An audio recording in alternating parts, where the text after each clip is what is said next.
Oh no, the game disappeared again. There it is. There we go. Yay. Yay, we did it. It's so pretty. It was a flower, did you see it? It's real cute. It's a flower. It was like $5 on Ko-Fi. I was like, sick. Let's go. Oh, that's really not bad.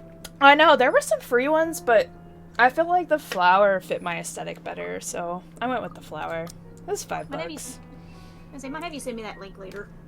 Yeah, there was other colors. I know there was other colors of the flowers, so I will find it for you.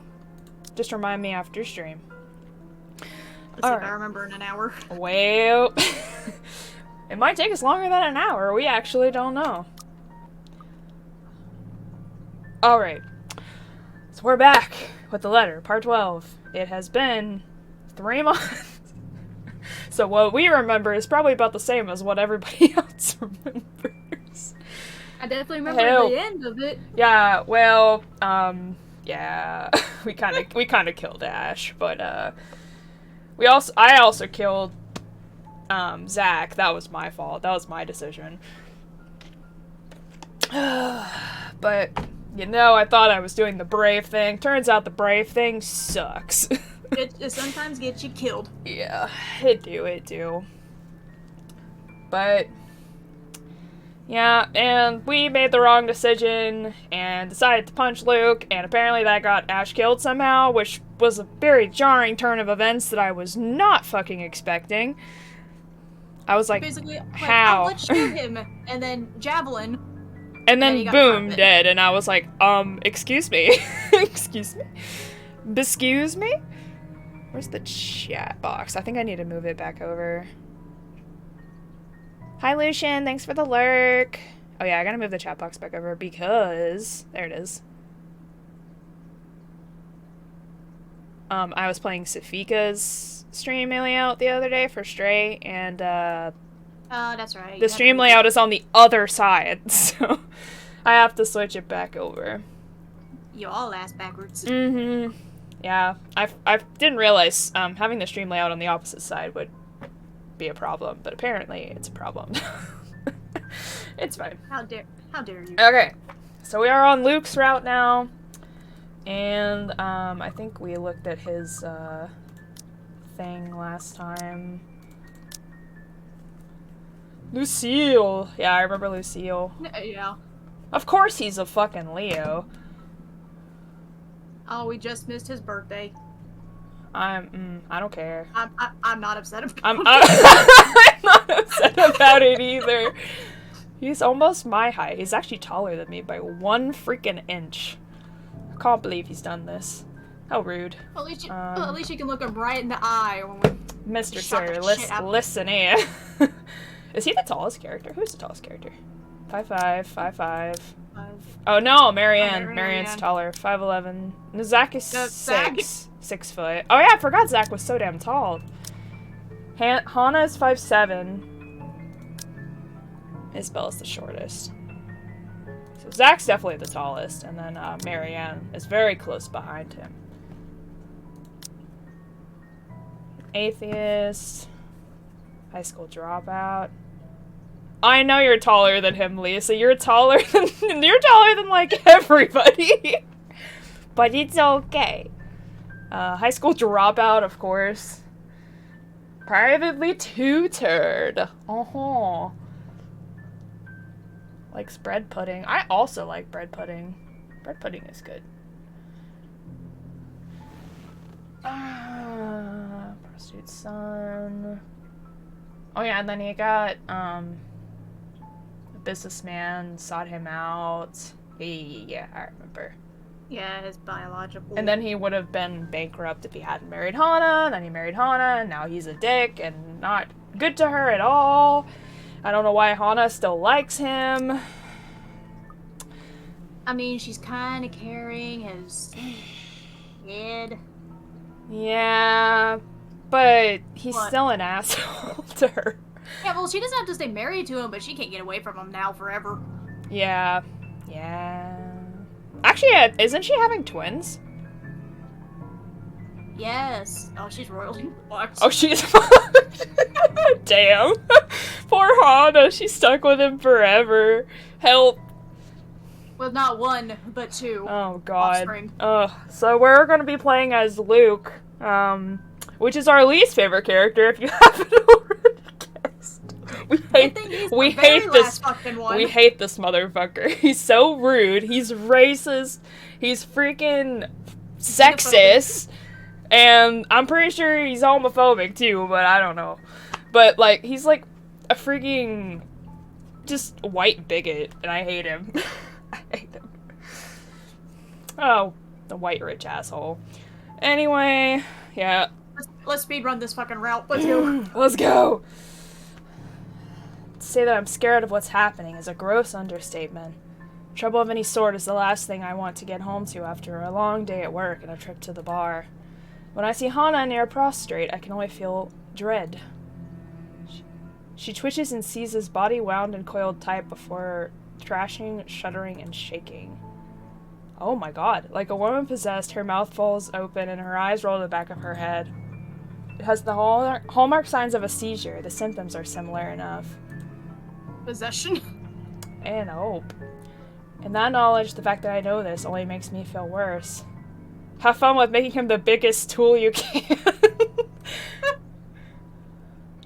But to hold her close is all I can do while she thrashes. I'm assuming that's supposed to be thrashes. Thrashes about. I know this is wrong, and I'm supposed to hold her down, yet I do it out of instinct, reflex even. Yeah, you're supposed to hold them down to keep them from hurting themselves, because they will sling literally their entire body around without any sort of knowledge that they're doing it, and they could bump into something or like literally break all their bones and all kinds of shit. So we had a dog at work that had seizures, so it's pretty nasty. Yeah, I'm terrified of hurting her, but I see no other way to keep Hana from hurting herself. It takes a lot to keep myself from running off to get help when she needs me here. It takes everything I have to keep myself intact. She says my name, I realize that the seizures have stopped. But that doesn't make the dread go away. Please. What happened here? Who did this to you? I don't know. I'm so sorry. Oh, this is right after the cellar. The sight of her tear-streaked face is enough to twist the knife in. It does not help that I'm as lost as she is right now, and all I can say is... It's alright. You're safe now, Hana. You're safe now. Damn, he's actually being nice for a second? Oh my god. What the frick? Fuck? The fuck? Get out of here with that shit. We know it's fake. We know it's fake, man. I must have sat there in the kitchen, cradling Hana in my arms for an eternity, until Shrocken and a maid ran in, assuming the worst. She had been screaming enough to attract the attention of anyone on mansion property. But that's all well and good in the end, I suppose, as they helped carry Hana up to our bedroom. Doubt I could have managed on my own. Might have slipped on the stairs and cracked both of our heads if I tried. That would not be good. Both Shrocken and the maid does a short work of making her comfortable while I sit on the sidelines. No idea how long I remained there, just watching them and her. But at some point after they've left us, the sun has set, leaving the room dark and silent. Nestled in all the pillows and blankets and put on her side, though, Hana looks similar than ever. Smaller than ever. Similar than ever. Similar to what? Oh, where'd you get the eyes? I don't know. My eyes are not working right, so I added them to the text. She looks so weak and vulnerable that I can't help but worry. Not to mention the children. Think about the children. Like you care about the children. I wouldn't know how such an effect could affect babies in the womb. Such an event could affect babies in the womb. Now seems like a good time to get drunk. Oh, you're gonna get drunk again. Okay, that's fine. Oh, you're not. Wow. Whoa, this is a first. Write this down. Write this down. But I just can't. I can't bring myself to leave her side just to intoxicate myself. Not with what just happened. I might just drink myself to death if I so much as tried. Please, do. He's gonna be, like, not a jerk in the last chapter, and it's gonna be like, come on, man. Like, yeah, we've hated you this whole time. Of course. They're gonna do that big Uno reverse. Reverse. It's Slide like, nah, and he's a lift. good guy. He's a good guy. I'd be like, fuck that. We spend 80% of this game dealing with the asshole. I know, right? Let's make you sympathize with him in the last bit of the game. Mm-hmm. There's no way I can leave her side without feeling guilty. Besides, what sort of husband and father would I be if I don't take care of her when she's sick? Not that I'm too confident about what I can do on my own. I'm not trained for this sort of thing. Even if I've experienced similar scenarios before, I might still have it all wrong. I've already called our personal physician along with the obstetrician, who knew of her pregnancy for a house call in the morning. We'll have to go on from there. I don't like to think about it, but I can still remember the doctor's instructions on how to take care of my mother while she was ill. Provide a safe space for her to rest, check. Let her lie on her side so that she doesn't choke, check. Loosen tight clothing to let her breathe, check.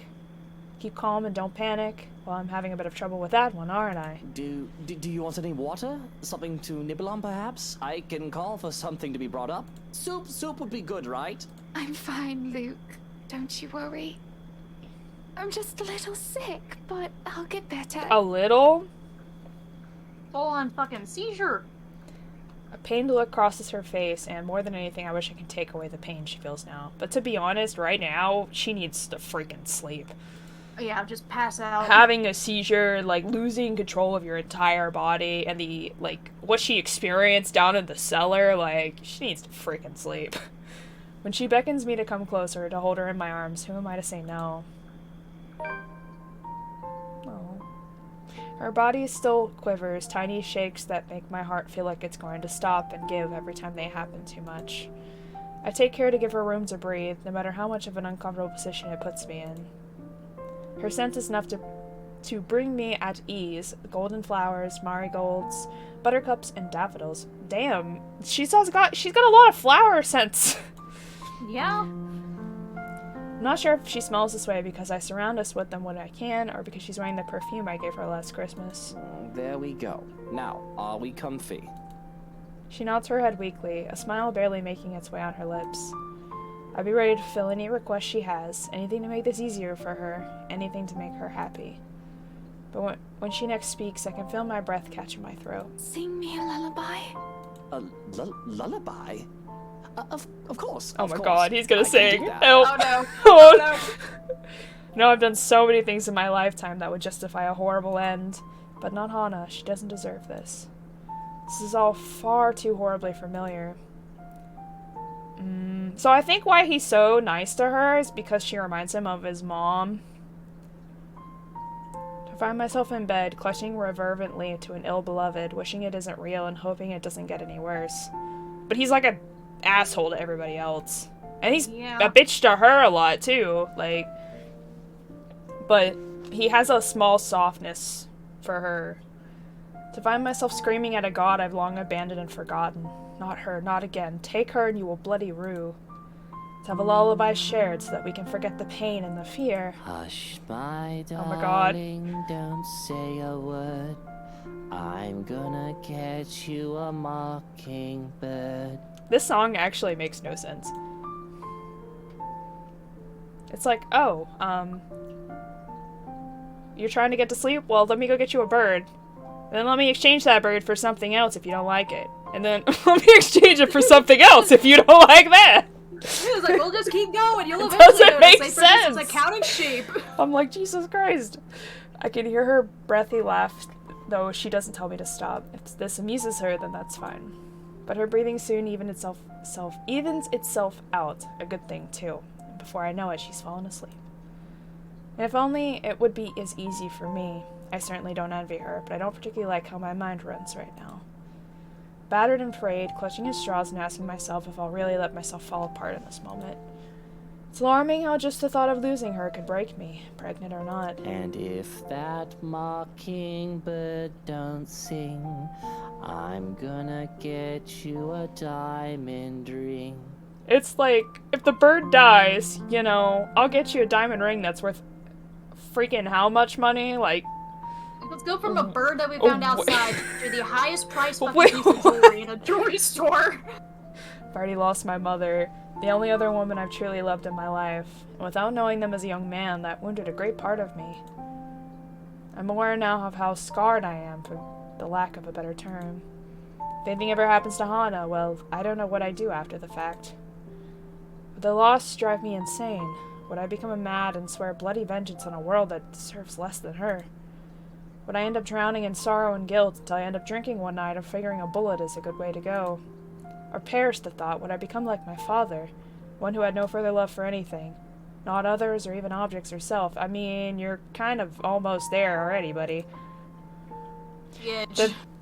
Without Hana, he has fucking no shred of decency at all. Absolutely none. The vainglorious mogul that worked and worked for the sake of succeeding in the search of happiness that would never come. And if that diamond ring turns brass, we're gonna go to fields of grass. I don't remember that one. There. For a long while I was that man, wasn't I? Pursuing gold and glory and nothing else. Bloody hell, I even started courting Hana for the money her family had. She was a mark to be attained. She was just so bright. I don't mean intelligent, though she is certainly that too. No, she was bright in a manner that she could bring such sunshine to anyone's dreary life. I thought I would need to put on a mask with her, just like with all the others. But if anything else, she made it feel so constricting, suffocating, that I pulled off the mask on my own. I had wanted to be myself around her, just as she was so willfully showing her real self to those around her. Wasn't some sudden realization. There was no eureka moment, it just happened. And in those fields where we Oh, he's making this part up. We'll take daffodils for our home. We would meet up and talk about business, but then those can only last for so long after a few dozen dates. We ended up talking about other things. Little things that didn't seem to matter so much. Inconsequential things that one would end up forgetting in the grand scheme of things. Good food, good music, dogs, the film we just saw, books we've read while we were apart, and places we want to go. Things that weren't importantly suddenly are. Things that weren't important suddenly are. It confused me so much. But I was happy. And at some point I told myself this was the woman I wanted to spend my life with. Then I would forget that. A lot. I was out of some misguided need to be my own person, to not be defined by anyone else. I refused to put her on a pedestal or to make her the center of my universe. Married or not, we were our own person at the end of the day. But I would forget too, at the very least, remember that she was there with me. And if those daffodils die and wilt, we'll still have the home that we built. She made me better, but I am still me to an extent. Still the son of a bitch that has something to prove. I forget it again and again, no matter how hard I try. I'll spend extra hours at the office for something or another, to have favorable stocks, to take care of a debt, something. Sometimes I even bring work home if I haven't gone to drink and destroy my liver.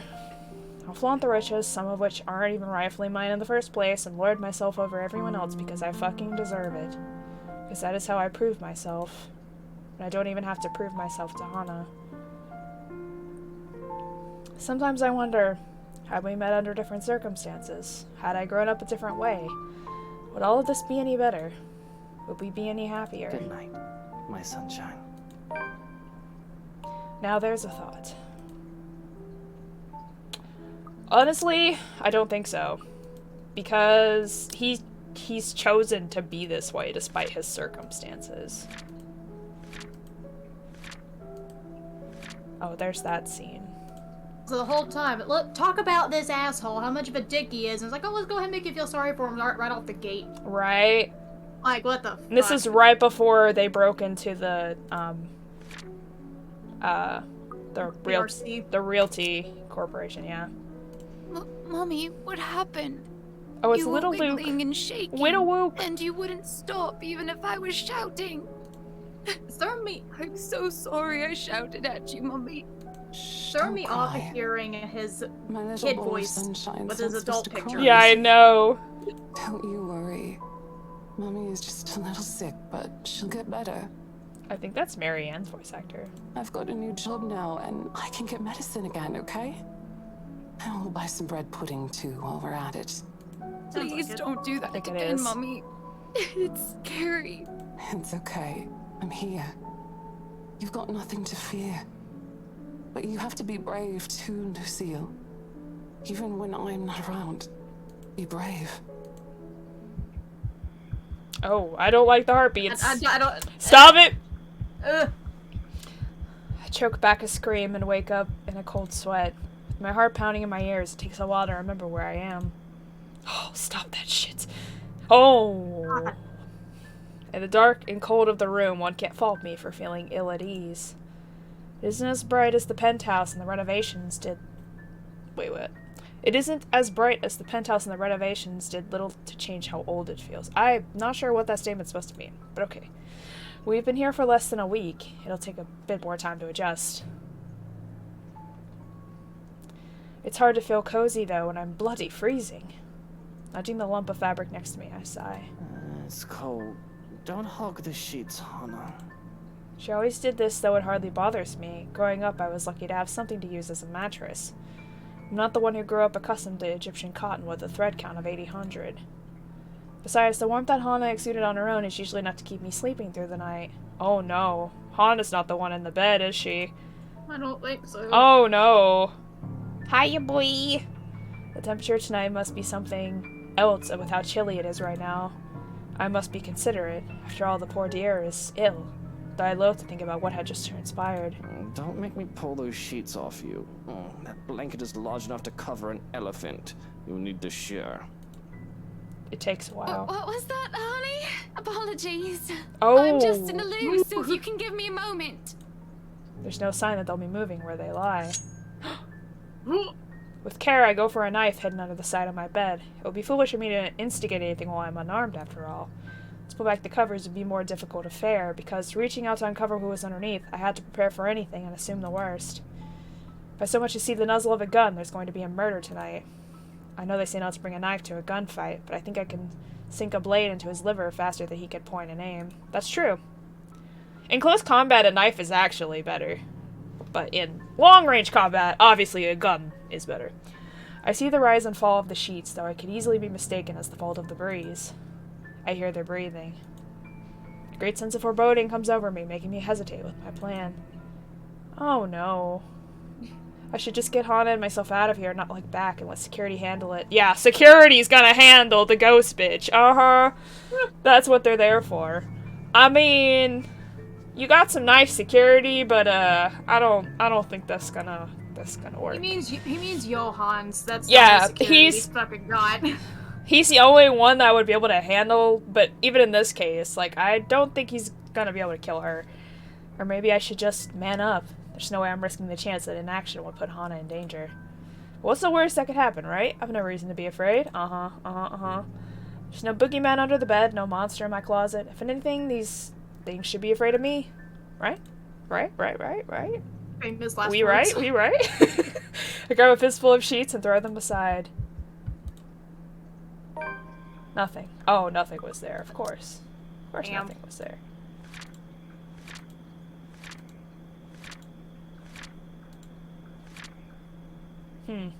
This was right after the Brow Realty escapade. Okay, nothing. Nothing but a bunch of pillows stare back at me. Must be my imagination. I'd rather not think I'm going mad. I think he's already there.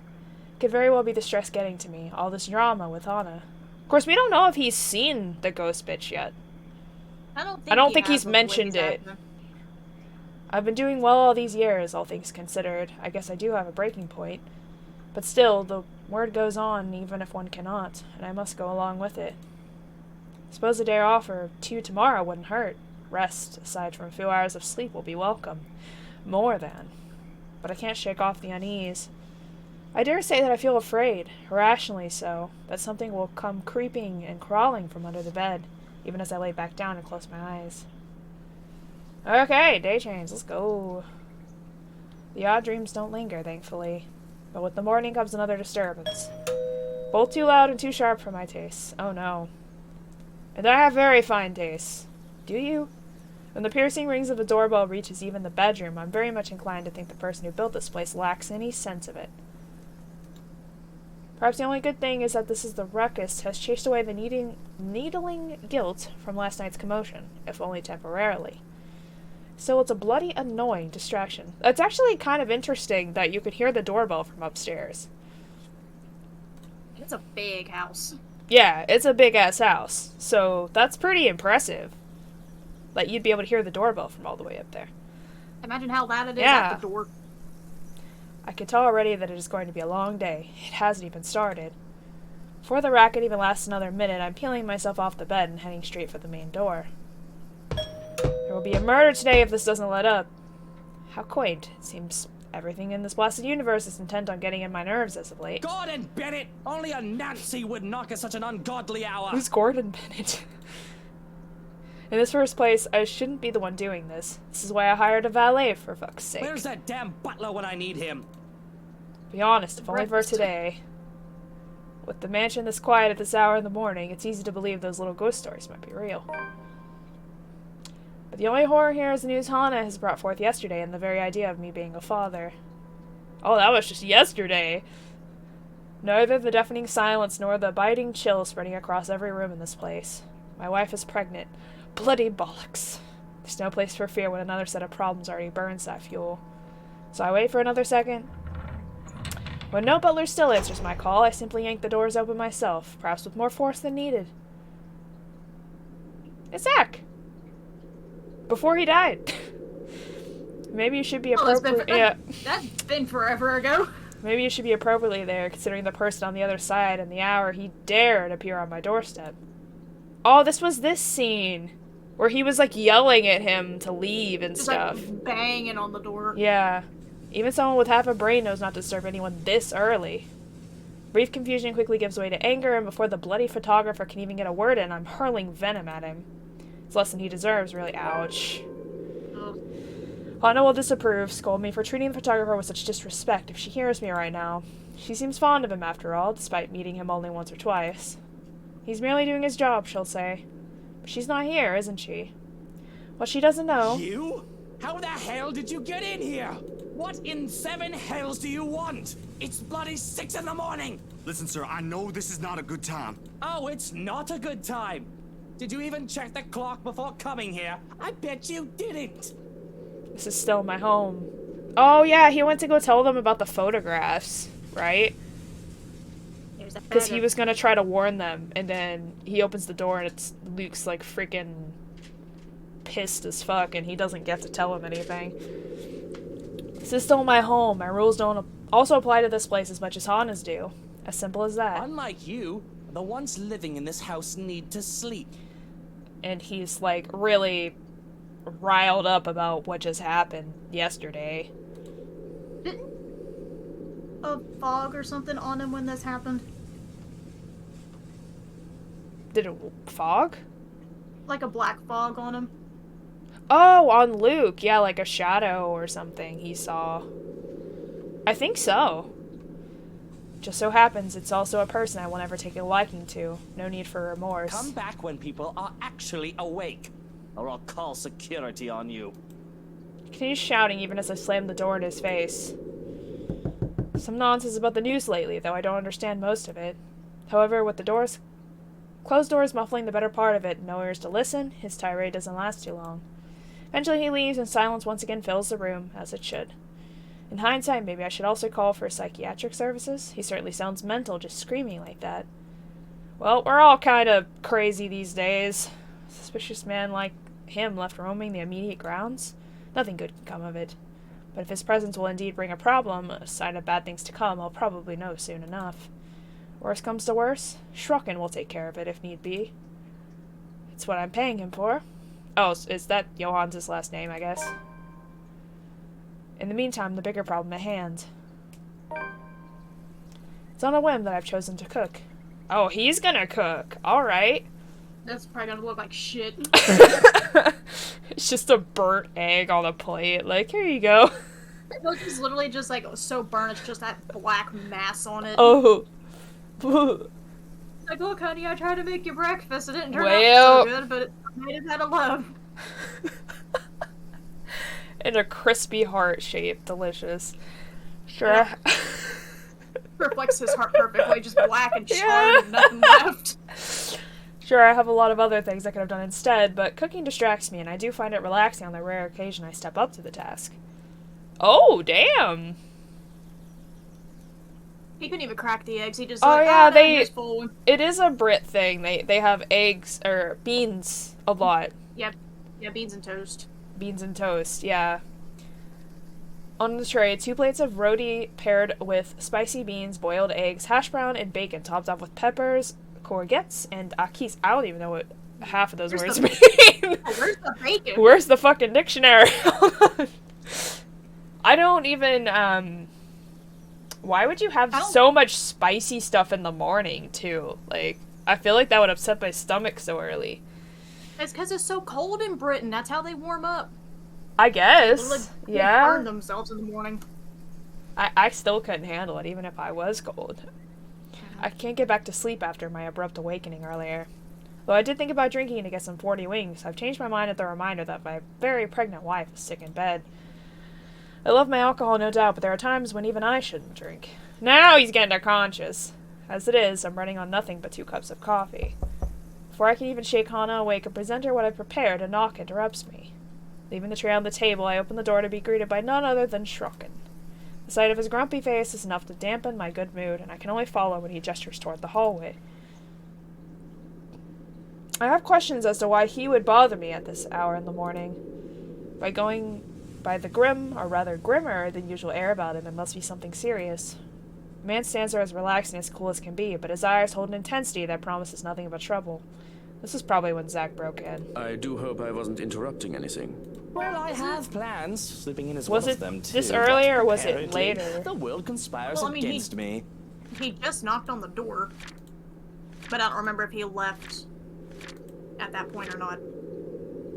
Oh, no, wait, he did, because he went there initially because Ash and Isabella didn't tell him where he was going. Yeah. So he's It in was the kitchen. the 30th, yeah. So he is getting ready to get his ass thrown in jail, and then he's going to get water thrown on him later. What do you want? If you wish to sleep so badly, feel free to tuck yourself back in bed. I Yep. thought you ought to know that we've had an intruder. Sue me if that doesn't pique Intruder my window. curiosity. Intruders, thieves who would dare set foot into my house to try to rob me, were rare.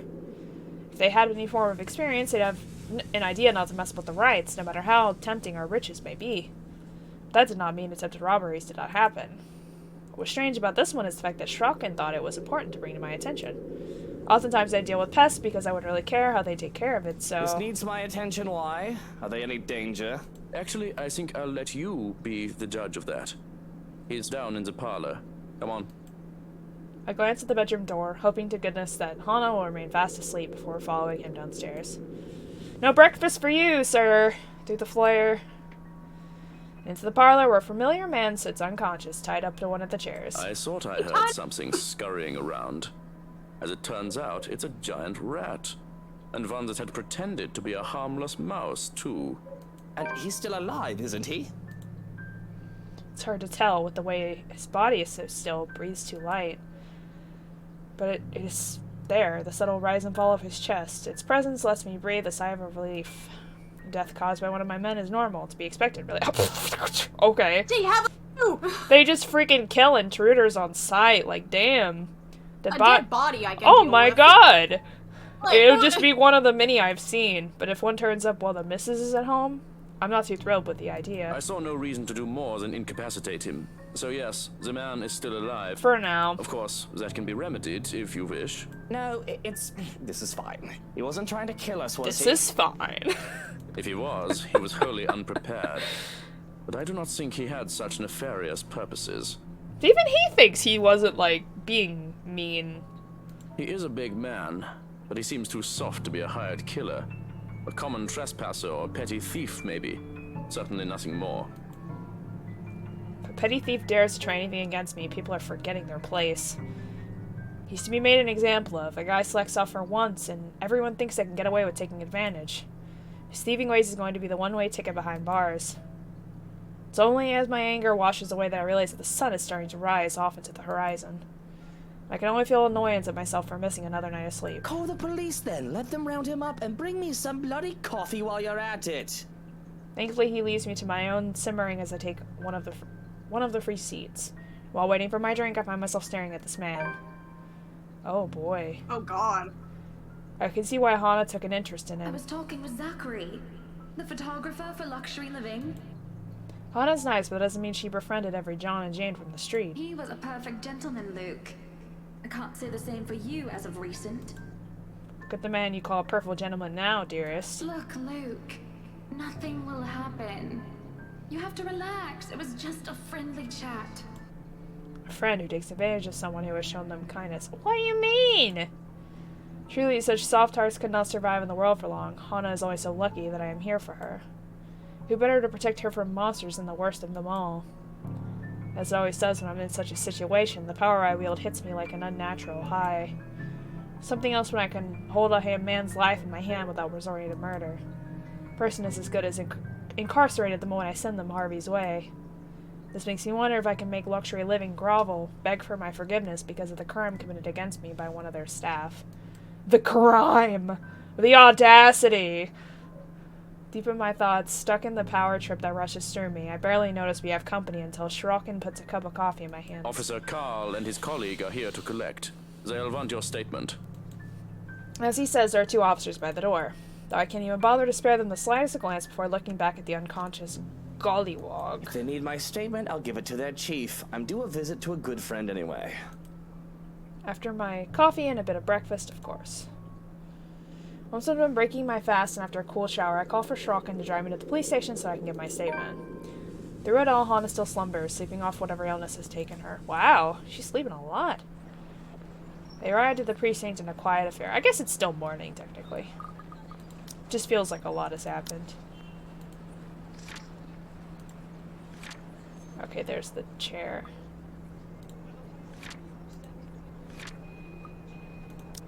See Luke get splashed with water. Yes! The ride to the precinct is a quiet affair. I'm in no mood for idle chatter with what little sleep I've had. Not everything is smooth sailing, however, as soon as I arrive at the precinct, either. But as they say, a smooth sea never made a skilled sailor. It would be more suspicious if everything had gone on without ruckus. And it would be more boring, too. Because who doesn't love a good fight and a bit of drama? There's nothing quite like beating your opponent down and making them learn who's the boss. If life just slumped over, there would be no point even trying, but I'd be much happier if the troubles life threw at me didn't include ruining my suit. Life in this case is that estate agent Lily who had the audacity to throw water at me. You bloody... Her name's not Lily, but okay. It's been a pleasure doing business with you, sir. He literally calls her Lily, though. Who even does that? The third world country woman who's gotten too big for her britches, that's who. Man, the racism on this guy. Fuck this guy. This is a Zytron X5? I don't even know how the fuck to say that. And this whole ensemble cost me 40,000 pounds. Well, maybe you need to stop wearing such expensive clothing. But he's the boss. He's got to show everybody. In what better way? I could charge her for water damages to the tie alone and have her begging down on her knees for my forgiveness. That Lily girl, really now. If I hadn't heard that the company she works for is clothing, I'd talk to her manager and have her fired. Well, they're closing. Apparently. A graceful exit into the police chief's room was all I could muster in the face of such insult. I think because of, I don't know, the murders and stuff, probably. Well, they were already, like, downsizing, and then they had almost how many going bankrupt. Go AWOL? Yeah. Because all of them were dying. My mood was further soured by the fact that I could still see the rest of the precinct from here. At the very least, Johannes is making himself useful and standing outside the door to make sure no one enters unannounced. And now here I am dabbling a handkerchief up my wetsuit, to no avail. It had to be given to one of the maids to clean as soon as I get home. It's just horrible. The inner lining is going to pucker and pull. Ugh. How dare you! But at least it's not wine, I suppose. I'm so sorry about what happened out there, mate. But you know how it is with these officers. All testosterone and ranking. Well, you need to learn how to keep your men in line better, mate. But I didn't come here to talk about these hot-headed daft villains. They could be dead from the neck up for all I care. He has the propensity to forget one tiny detail. I own him. Do you? Why does it remind me of that fucking Hades scene in Hercules? What scene? Like when he's talking to Meg of like, oh, I think you forgot one teensy little itty bitty detail. I own you. Oh, yeah. That is literally what this is. I want to see Ethan rage, remind him who exactly the boss here is. I very well can, thanks to the wonders of soundproofing. But the stressed and nervous expression on his face stops me from giving him a tongue lashing. It would really do me no good to be at odds with me when he does prove useful to be a useful ally from time to time. So I listen when he speaks, focused on the smell of coffee and cigarettes that filled the room in order to curb my tongue. For now. But boy, when you let a man like Harvey Lee speak, he speaks a lot. Look, all I'm asking is that you be a bit patient with them. I still hate his voice, too. You do realize a good chunk of them don't work. They aren't with you, so to speak. Bunch of kids who think the police are superheroes or some cock and bull. They don't know how things work around here. Especially that Frey boy. The lot of them are just tired. And why are you telling me this? I was going to ask you if you knew anything about it.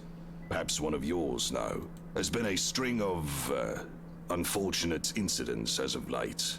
There's been a string of unfortunate incidents as of late. Oh, he said it twice. Just recently, some bloke named Christian C was acting all nuts. Off his rocker, that man. And we had to hold him, thought he was drunk. Up until he started bashing his brains in. Now he's a vegetable in a hospital bed. Another time, some Mark Julius was reported missing. Some are thinking we've got a serial killer on our hands as of late. That Cooper lady from BRC got done in, and a Father Norman, too. You have to understand, mates, in a place as peaceful as Luxburn, this makes people wary. Reported crime rates go a bit higher than usual, and it makes them antsy and temperamental. Are you implying that I have anything to do with them? Because as much as I hate to say it and admit, I am out of the loop. This is the first I've heard of these incidents. Really, I'd say I'm insulted, but this is par for the course. Harvey knows who and what I am. We have a deal of sorts, after all. Crime is always expected in a society with laws and with humans who are allowed their free will. But why not strike a deal with the devil to make sure that said crime has some order, at least? Ah, well, that's a shame, I suppose. Figured if we could get any leads, it'd be from you. I can't stop the scoff that leaves me. Can these police officers really be so incompetent? Chief of the damn police force seems to find it amusing, however. Because as far as I can see, whether he believes it or not, he's got it easy in our little deal. He just has to sit back and relax, let me do my thing, and not turn against me while he gets to live a comfy life. Perhaps that's why I haven't killed him off yet. His predecessor to the position wasn't so agreeable. You know, someday I'll stop turning in my own men when they piss me off. And what will you do then? You and your men will all be lost without me. I'll just hope that when the time comes, I'll already be all wrinkly and retired then. It's a play of his, it always is. To act out casual and chuckling at everything that it doesn't faze him. Pretends he's one of those kind, wise old men types that people can't bring themselves to be angry at him. But I've seen him drunk off his arse, bemoaning his fate, what he's become, though he tries to be as vague as he can even in his inebriated state. And I've seen the malice this man is capable of. That's why it confuses me with how he reacts to what I say next. So what is our little gollywog looking at? Now there's never a time or place for that kind of racist talk, son. He cuts me off in a firm tone before I can say anything further. There's a steel in his eyes, and he nearly slams his fist on the table when he does. I can't help but sigh, realizing that he's going through one of his self-righteous streaks, rare as they may be. You know our little deal ties up my hands when it comes to a lot of things with you. But I hear that Steel is a good kid, and I ask you at least show a bit of respect. He's a felon. I think I'm entitled to call him what I please. I don't owe him any respect at all. He was literally trying to help you. In my pocket, he may be, but he still chose the path of the policeman himself when he was a young man. And I bet it just boils his blood that he has to make a deal with the likes of me. But I, in turn, hate the side of him that makes him think he's still still some do-gooder, some hero of justice. Because spineless fools were useful. Self-righteous ones forced me to do away with them eventually. You put plenty of your own white men in jail. I don't see you calling them a... I don't know, white cracker or whatever lingo they have nowadays. And if not respect, you can at least owe the lads some basic human decency. whatever. But if you gotta stick up your ass about it, I'll concede. He's going behind bars either way, for however long that is. Besides, what does it matter if he's black or white? The color of his skin doesn't change anything about the current circumstances. It's a trifle matter to argue over. It's 6 months and a fine worth 5,000 for breaking and entering. Ooh. That's freaking ridiculous. Unless you'd be willing to go easy on the guy. Let him bump it down to a misdemeanor and juvenile offense. We'll be giving him probation and charge him for the damages. And that's it? That's it. That's what a white man gets, and that's what he gets too. Unless you're going to stir up a fuss and make a big deal out of this. In case you've forgotten, I do what I want, Lee. I don't even see why you protect the man. He's nothing but a petty thief. And won't that look bad on you? The Luke Wright, getting his panties in a bunch over a petty thief. That's true. You said it yourself. He's nothing. Not worth your attention or effort. So why don't you just let me handle it like I'm supposed to? And I do hate to say it, but he's got me there. I hate that all this power comes with a great balancing act. Be too lax and people will think they could get away with the smallest of things. Be too harsh and people will, well, they'll not want to work with me for long, and that's never a good thing in the long term. And it shows on me poorly if I were to fuss over such an insignificant little maggot. Now, is that all you're here for? Wow. Well, there is another thing I want to ask. What? Can't I visit a friend? That detective. Feathers. Feathers. Should I be concerned about him? He seemed keen. Feathers? Oh, you mean Frey? Nah, he's not really anything to worry about. I got him assigned to your case to make the whole thing believable. The boy's a good detective, one of the best I have on the force, but he won't be able to do shit with all the red tape tying him up. In fact, the higher-ups just took him off your tail. The case against me? I still have one? Harvey, my dear old friend. Have you been slacking off? Surely I told you to take care of that sort of thing. Surely it shouldn't have taken you this long. Surely it should be quiet by now on your end.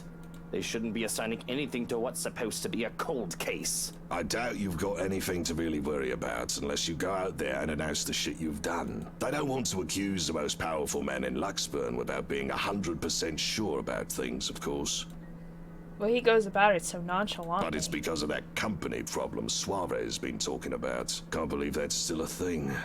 You think the geek would have figured it out by now? He's supposed to be a computer genius. Don't go blaming me for it. He's the one slacking off if you ask me. Don't you be pointing fingers my way. And has Suarez mentioned anything new about that? You'd have to ask him about it.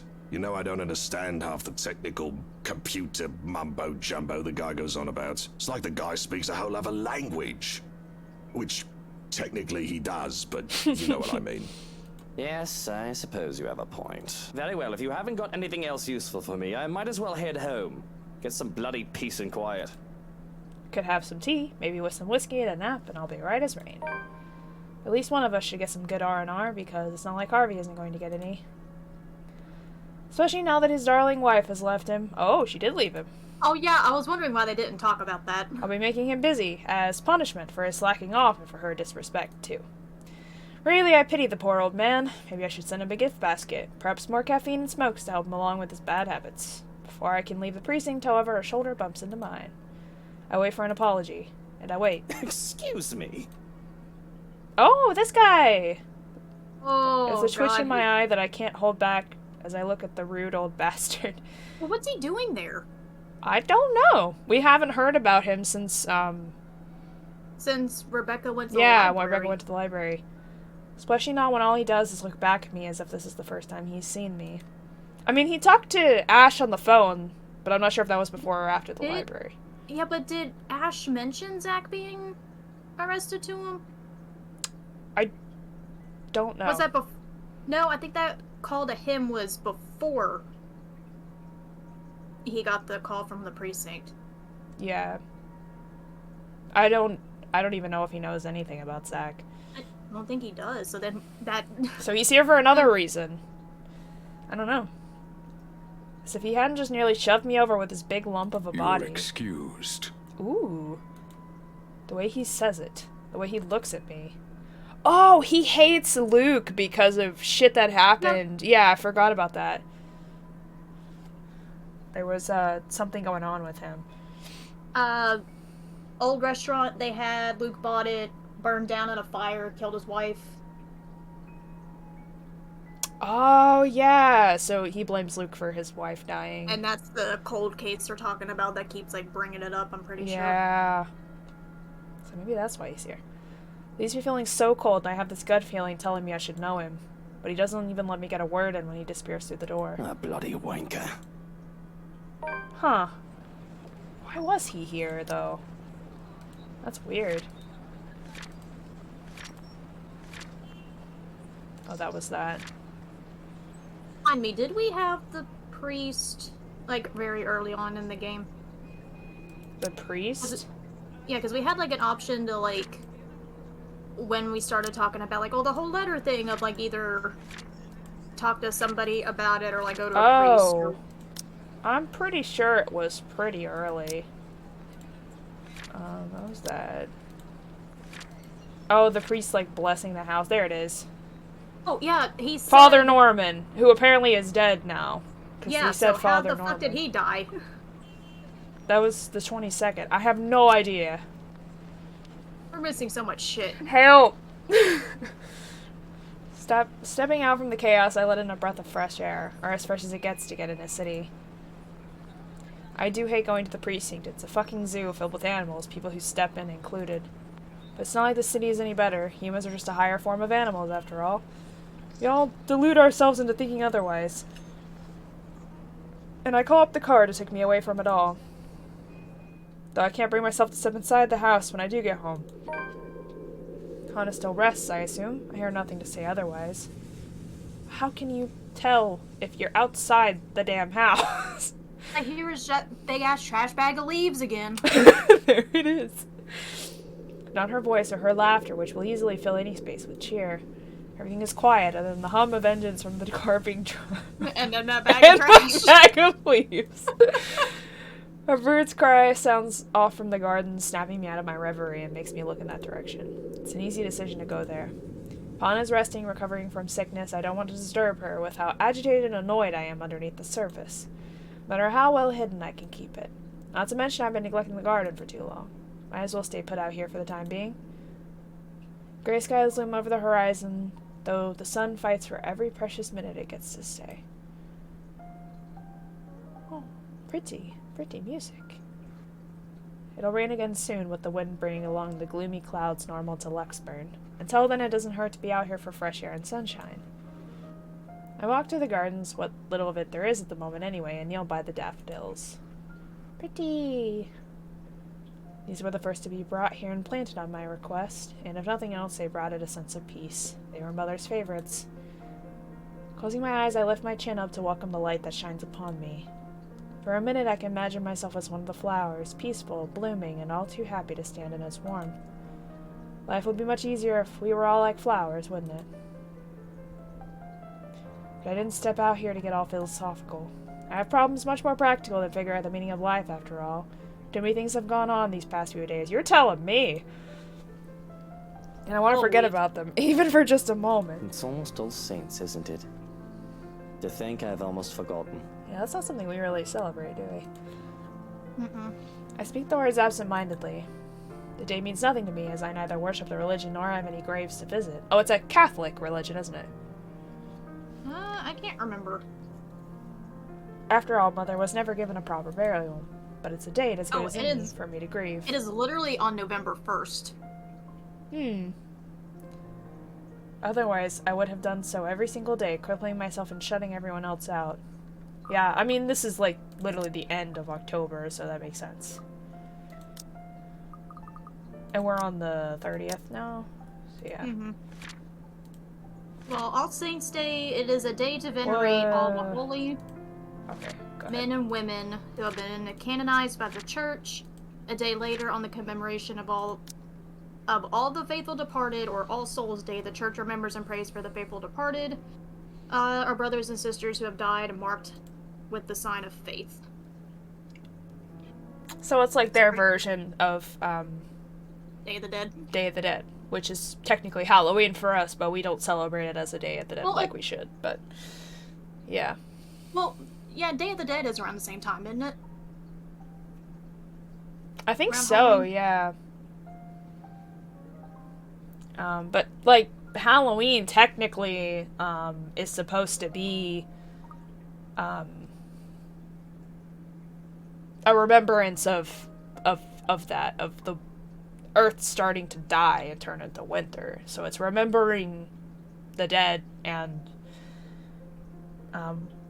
you know, kind of, I don't know if worshipping is the right word, but, like, you know, just accepting that part of life and reveling in that. Yeah, the only main thing I know is like, oh, we all go around, dress up in costumes, and knock on strangers' doors for fucking candy. Makes no fucking sense. But, well, it's also you know, Sam Hain, and then all the Sam Hain shit. Sam Hain is where that's like more of the pagan Day of the Dead stuff. Why is there so much shit at the end of October? I don't fucking know, man. Between everybody. Well, it's basically like the same holiday, it's just for different, like, religions and countries. But they celebrate it different ways, so it's technically a different holiday for each person. I wish ours made more sense. Yeah. I celebrate Samhain, which is basically the pagan version of Day of the Dead, so kind of makes more sense, but I don't know. I do like to dress up in costumes, so I do that too. You do that every day, though. Well, not anymore. Most of the time, I, like, am in my work clothes, and if I'm not in my work clothes, I'm in pajamas. If I'm not in pajamas, then I don't know what I'm doing. No, I know the feeling. It's either work clothes or sleep clothes. Right? That's, like, pretty much it. Unless I'm on the vague, like, part of my life where I actually go out and do something, like go to the store or something. Yeah, and then I'm wearing something else, but... It's just that one shirt that you wear that keeps getting washed with the one shirt, your favorite shirt. And maybe a pair of pants if you're lucky. Half the time I go out in my pajamas, I'm like, fuck it. I don't care. I mean, I'm going to Walmart, like, who fucking cares? You fit right in. I don't care. Yeah, I wear my, like, witchy pajamas. I'm like, whatever. Yeah, you might end up on one of the memes. Yep. I can remember how the flames licked at her flesh and how it consumed her body until there was nothing left but ash. I stood there watching with the operator and a social service worker, though I could have been all alone for all I cared. I felt alone. It was the most that could be done. No one would attend the funeral of a dead prostitute, let alone pay for it. All that is left of her, proofs that she has lived, is her name written on the ledger of Luxburn Cemetery, a lighter, and me. Eleanor, so that was her name. Pulling out the lighter from my jacket, I can't stop myself from flicking it open to stare at the flame and to rub my thumb over her name. All in all, it isn't much, but it's something. Was there a part where he was, like, fiddling with the lighter before? I feel like I remember that. I think it was, but I don't remember. Might have been. I think it was when he was talking to Rebecca. I think he was, like, fiddling with it, but he didn't, like, say anything about it. And she was like, "Why is he fiddling with that thing?" Well, I mean, could have opened up to him, but we were just like, "Nah, we'll just shut him down every fucking time." time." Shut up, man. I did go to dinner with him that one time, though. Yeah, and then caused a big ass scene. Yeah, it caused a scene. I walked right on out. It'll be wrong of me not to make something of myself when she would have been given everything to make sure I can become anything I want to be. Feels like I'm stuck in a nightmare right now. You are a nightmare. You identify as a nightmare, What I sir. would give to have you here by my side, mother dear. To see you smiling at me. Alive and as beautiful as ever. I'm afraid I'm starting to forget what your face looks like. I've already forgotten the shade of your hair. Eleanor Chandler was a wonderful woman, though not everyone would have agreed. Not everyone has seen past her occupation, past her vices and her illness. All they saw was a poor woman who sold her body to make ends meet, and had a bastard son because of it. They didn't see the mother who worked hard to put food on the table for me, the woman who gave and gave and gave to me while expecting nothing in return.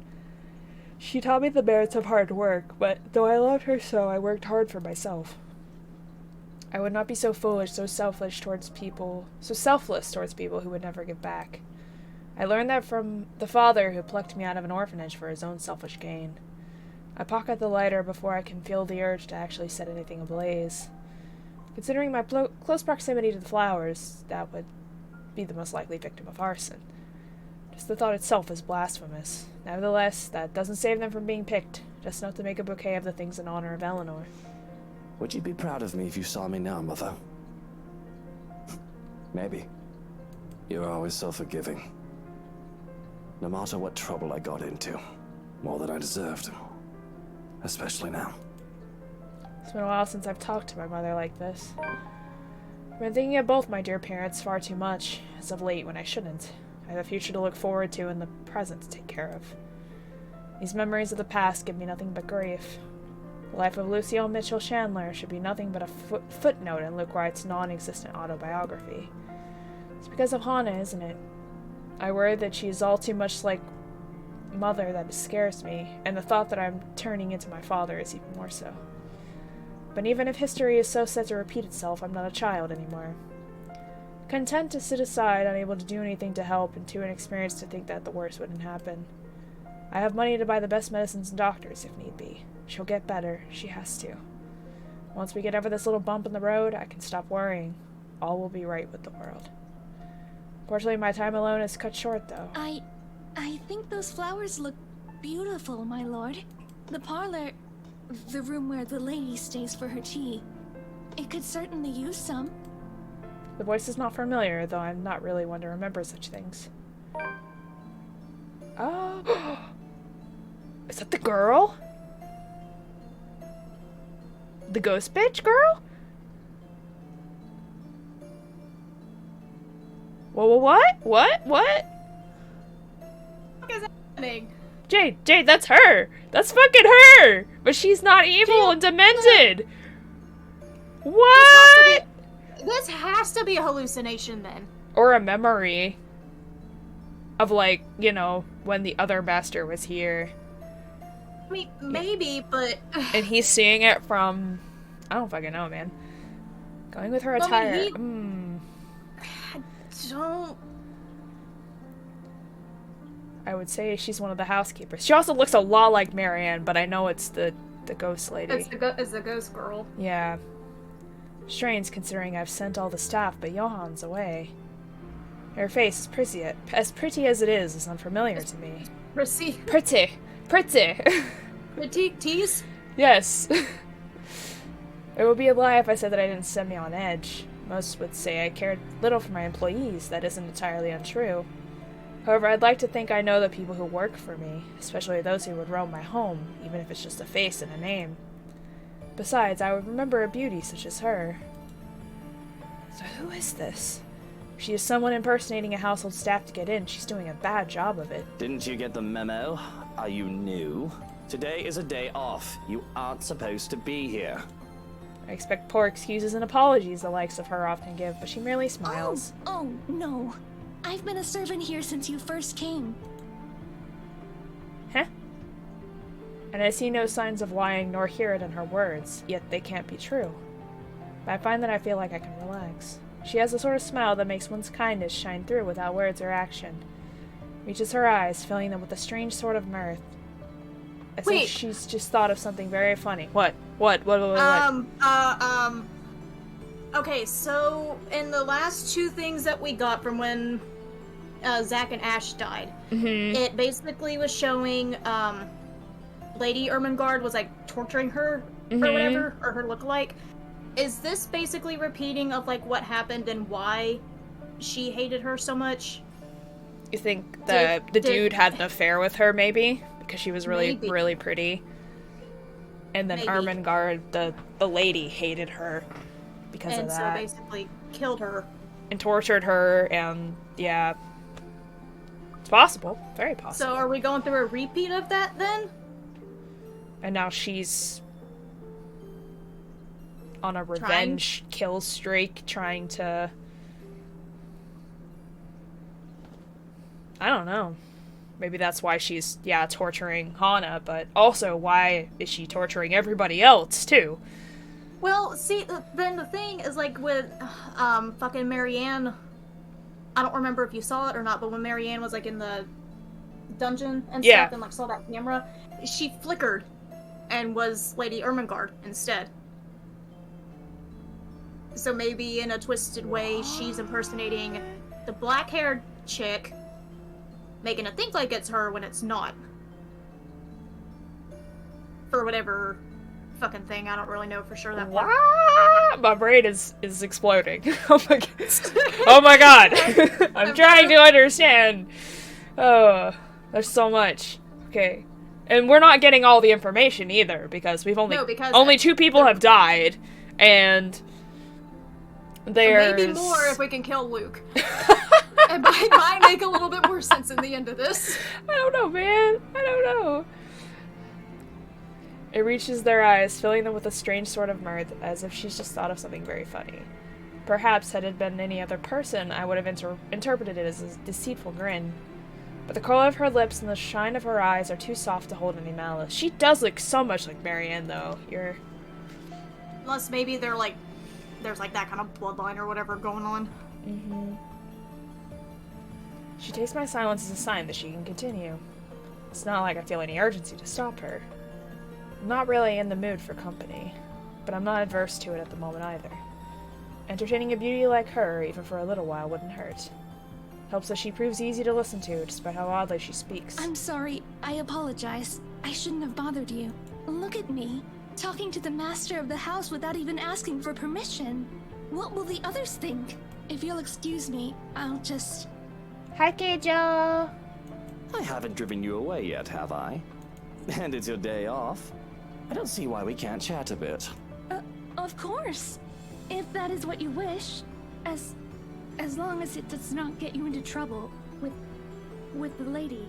To even take time for someone as lowly as me. No wonder that everyone under the mansion's employ is so fond of you. Though it should have no longer been a surprise to me. You have always been such a... Oh, whoa? A kind and loving lord. Uh-huh, sure. Yeah. Hi, Keijo, how are you? I'm doing okay. I'm doing okay. I have to stop myself from calling her out on her shite. It's almost as if she's talking about an entirely different man, right? No matter how big my ego gets, I know for a fact that I'm hardly in the running for Best Boss of the Year award. The only reason that most of my staff stays is because of decent compensation. I'm not cheap. If she wants to lay it on thick, I'll allow it. Who wouldn't want a beautiful woman complimenting them? I'm sure she'll be fine with this. We are just talking after all. Unless you had other things on your mind when you approached me. Oh, whoa. It's already flirting. The words leave my mind before I even realize what I've said. I panic a bit. Though I can get away with picking up women out of the city, sometimes even out of the country, I've always taken care not to do so in my home or my businesses. Not when it'll be so easy for HahnAraa to find out about my infidelity through these channels. But seriously, I still don't get what the big deal about it is. I just have an itch I need to scratch. Cheating. That's what it is. That's what it is.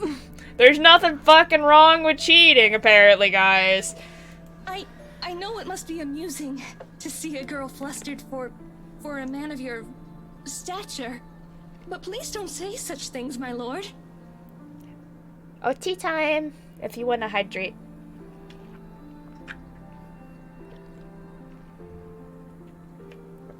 Hydration is important. Especially when it's so damn hot outside. I saw you alone and simply thought you could use some company. Thankfully, and I do count my lucky stars, it seems the woman takes it as a joke rather than the casual pass it was intended to be. So how are you liking your work around the mansion? The place is wonderful, but I imagine the upkeep is ungodly with all the rooms and whatnot. I don't even want to think about how many people are on the staff roster. Work is work, my lord. It is a way of living. A purpose from day to day. It is certainly far better than doing nothing or having no food to eat. The house itself is also beautiful. There's no lack of things to look at. I'm sure you've seen those books in the study. I can't read any of them yet, but if given the chance, I'm sorry. I shouldn't be thinking of those things, especially when the rains. They might bring more work to us soon. It will definitely be much more difficult when it returns. Idling about is the least I should be doing. I guess you can put it that way if you want to be brutally honest about the whole thing. And the rain shouldn't be a problem. Hopefully. Maybe. If a little dreary, at least she doesn't beat around the bush. I like the honesty. Many would bemoan their status as a household staff, as a janitor or other menial role, and believe themselves to be for greater things. And I would not begrudge the idea that one can always get better, but one shouldn't be so discontent with what they have either. The rain is something I simply must get accustomed to, if I am to live here. I've not spent long in this place after all. I'm okay with rain if it's not like... torrential. Yeah. Or if it's not like humid rain. Like, I like cold rain. We've had nothing but fucking humid rain. I know, it's terrible.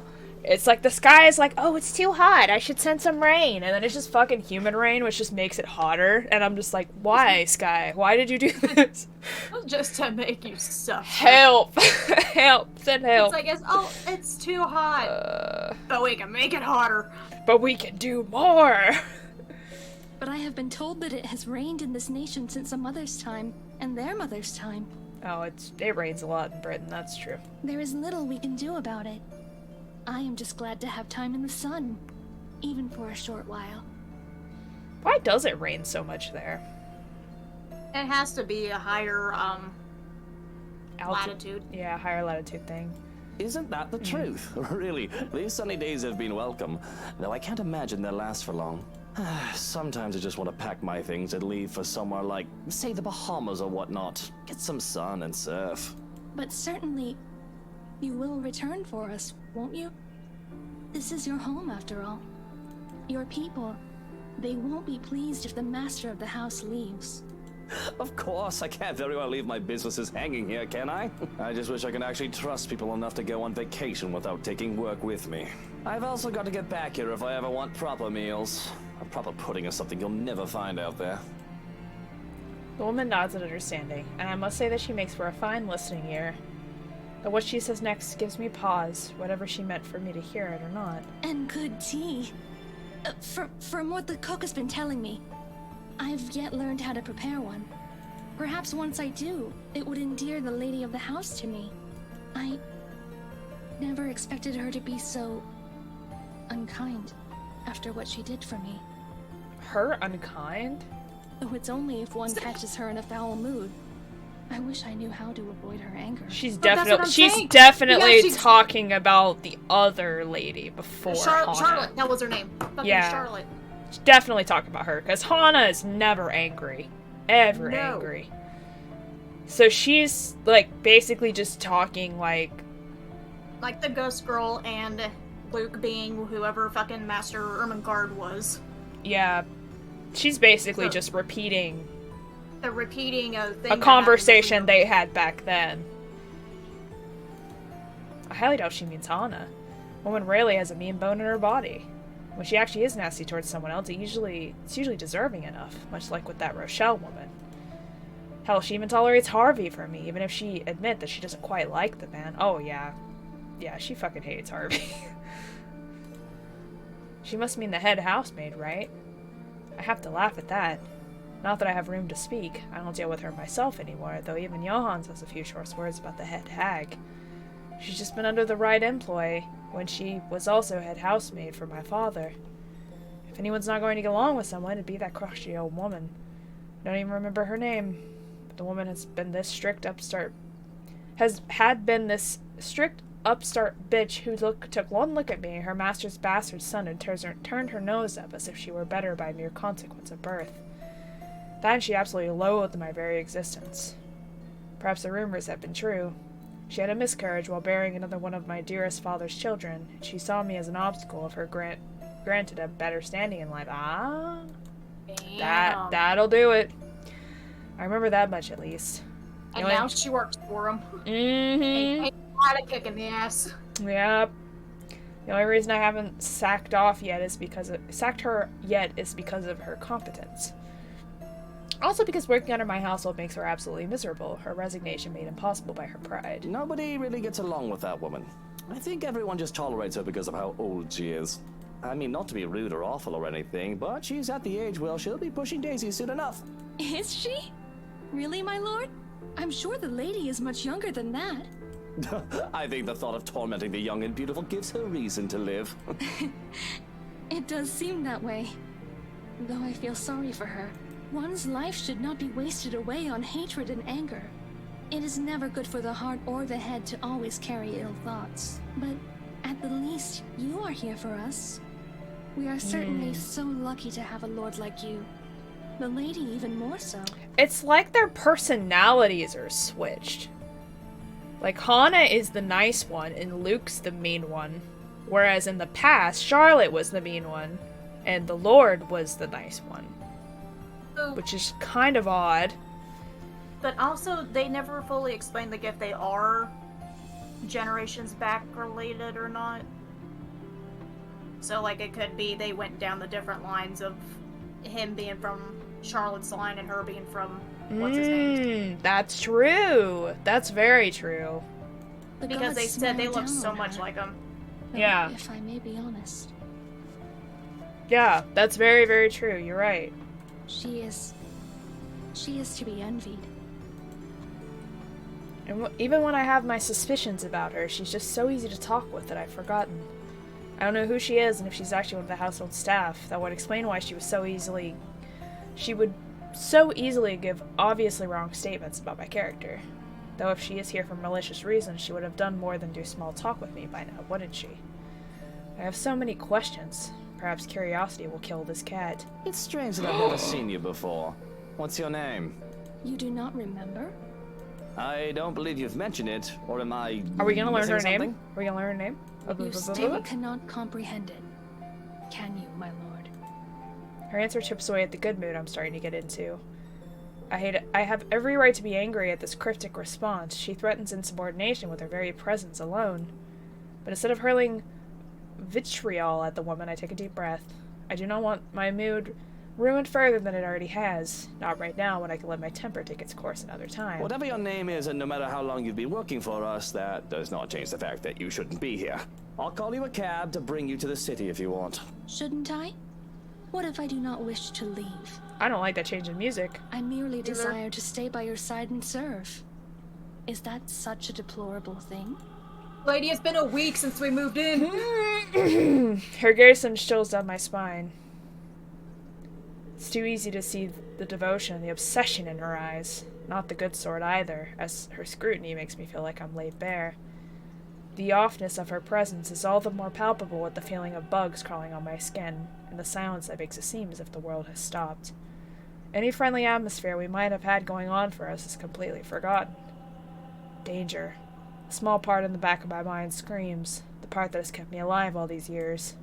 And in hindsight, I'd be stupid not to take heed of it. But I've grown arrogant, complacent, and content to hide behind wealth and power. Yes, it's a deplorable thing, as you said, because I'd like to be alone now. Thank you very much. If you didn't want the day off, you should have reported to your superior. This is utterly unprofessional of you, and I shall be issuing complaints. In fact, if you know it's good for you, you should start looking for another employer. I don't know if you should be talking to Ghost Lady like that. It's at my throat that the smile on her face turns tight. I see. It escapes you still. This is unfortunate. How despairing that this misery must go on. But maybe, if you come with me, I can help you. I can...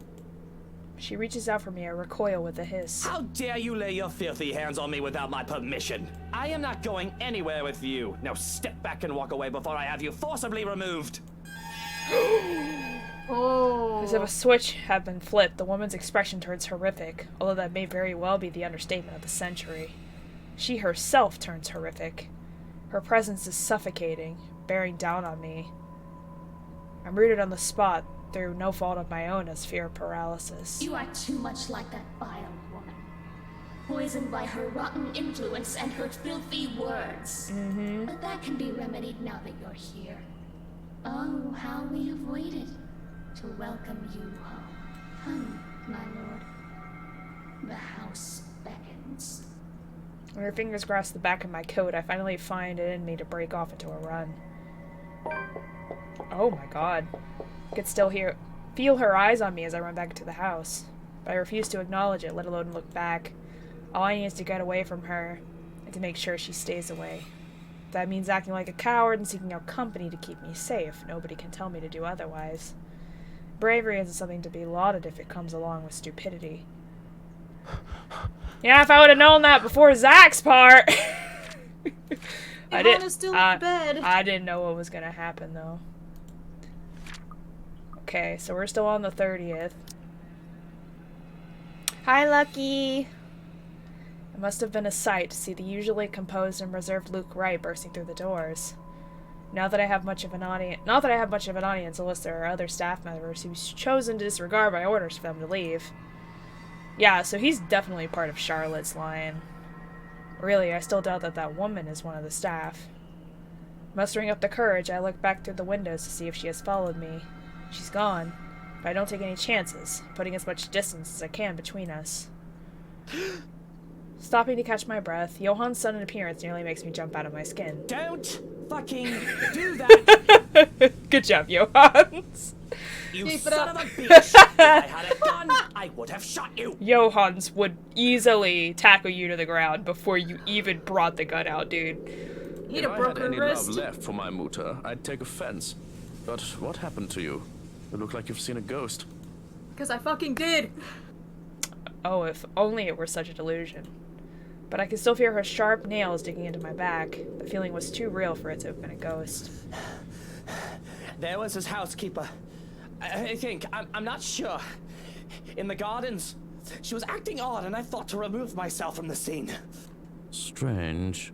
I made sure the rest of the staff had left and that the house was empty, as you requested. Describe this woman. She had pale skin, dark eyes, and long dark hair. She wouldn't give me her name. I half expect a name from him. The man knows the staff better than I do, after all. But instead of an answer, he grows quiet. I'm pretty sure that's not a good thing. I'm even more worried. Yeah, when the other man looks me over, I have to protest when he pulls back my collar. What in the bloody hell are you doing? Checking for marks. Needle marks, to be exact. We don't have anyone like that among the staff. You could have easily been kidnapped. A cold feeling settles itself over me at the thought. I've long established my power over the more unsavory characters in Luxborn. Or I thought I did. Most time I thought that could come to me would have been slander, robbery, or incarceration. Kidnapping? An attempt at my own person? I've forgotten that I'm human. I'm as human as mortal as any other man despite my wealth and status. Fortunately, you look unharmed. But I advise that you be accompanied by trusted individuals at all times from now on. If not me, an assigned guard. I'll be informing them of this soon, as they return from their day in the city. Already, I can feel the energy leave me at the realization of what could have been. All right. Yes, I suppose we should do that. But I think I'd like to call it a day. I should be safe in bed, yes? I'll stand guard outside for the night. The madam has been inquiring She's about you, awake. by the way. A guard, any other threat, and he alone would be enough to make me feel safe. But what I saw, whatever it was I saw, would one man be enough? That's all well and good, but there's something else. That housekeeper, she... Luke, you're home. I was worried about you. The grin that I can muster is probably lopsided. Forced as I stand my mouth shut to keep myself blabbling about witches and monsters, because here I am standing in the hallway, dirt on my pant legs and sweat dotting my forehead. Far cry from my usual pristine condition. I don't want to worry HahnAraa. A cough. What happened to you? You look like you wrestled in the mud and moss, dear. And those flowers. Were you gardening? What? Oh, these. I didn't realize I still had them. I really did not. But there they are, still in my grip, the daffodils I had taken from the garden. Even in the wake of my flight, I refused to let go of whether I was conscious of it or not. Shall I put them in a vase? No, give them to HahnAraa. Yeah. Yeah. Be nice. Perhaps I did to save face, or maybe a small part of me really had planned to take them for her. But like a young man presenting flowers to a Valentine's, I awkwardly thrust a bouquet in HahnAraa's direction. They're for you. These are lovely, thank you. But aren't these? The surprise is to be expected. The open-ended question needs little interpretation.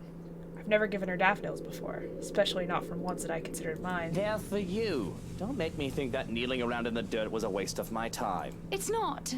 It's not. Just... Are you feeling alright? I hope whatever I have isn't contagious. I'm not sick, HahnAraa. I just got them for you. I thought they'd make you feel better, brighten up the room. I don't need my intentions questioned. The thank you was enough. And I didn't mean to insinuate anything. But you're right. Thank you, truly, for these. She takes them from me then, careful not to crush the stems.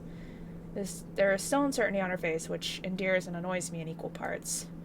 But she does look lovely with them, the very picture of her something that should be immortalized in paint. They should be for Mother, but it doesn't matter anymore. Why don't we turn in for the night? You must be exhausted with all that gardening. What does a dead woman care for flowers? True. Oh. I mean, there's only 2 days left. Today and tomorrow. So, I'm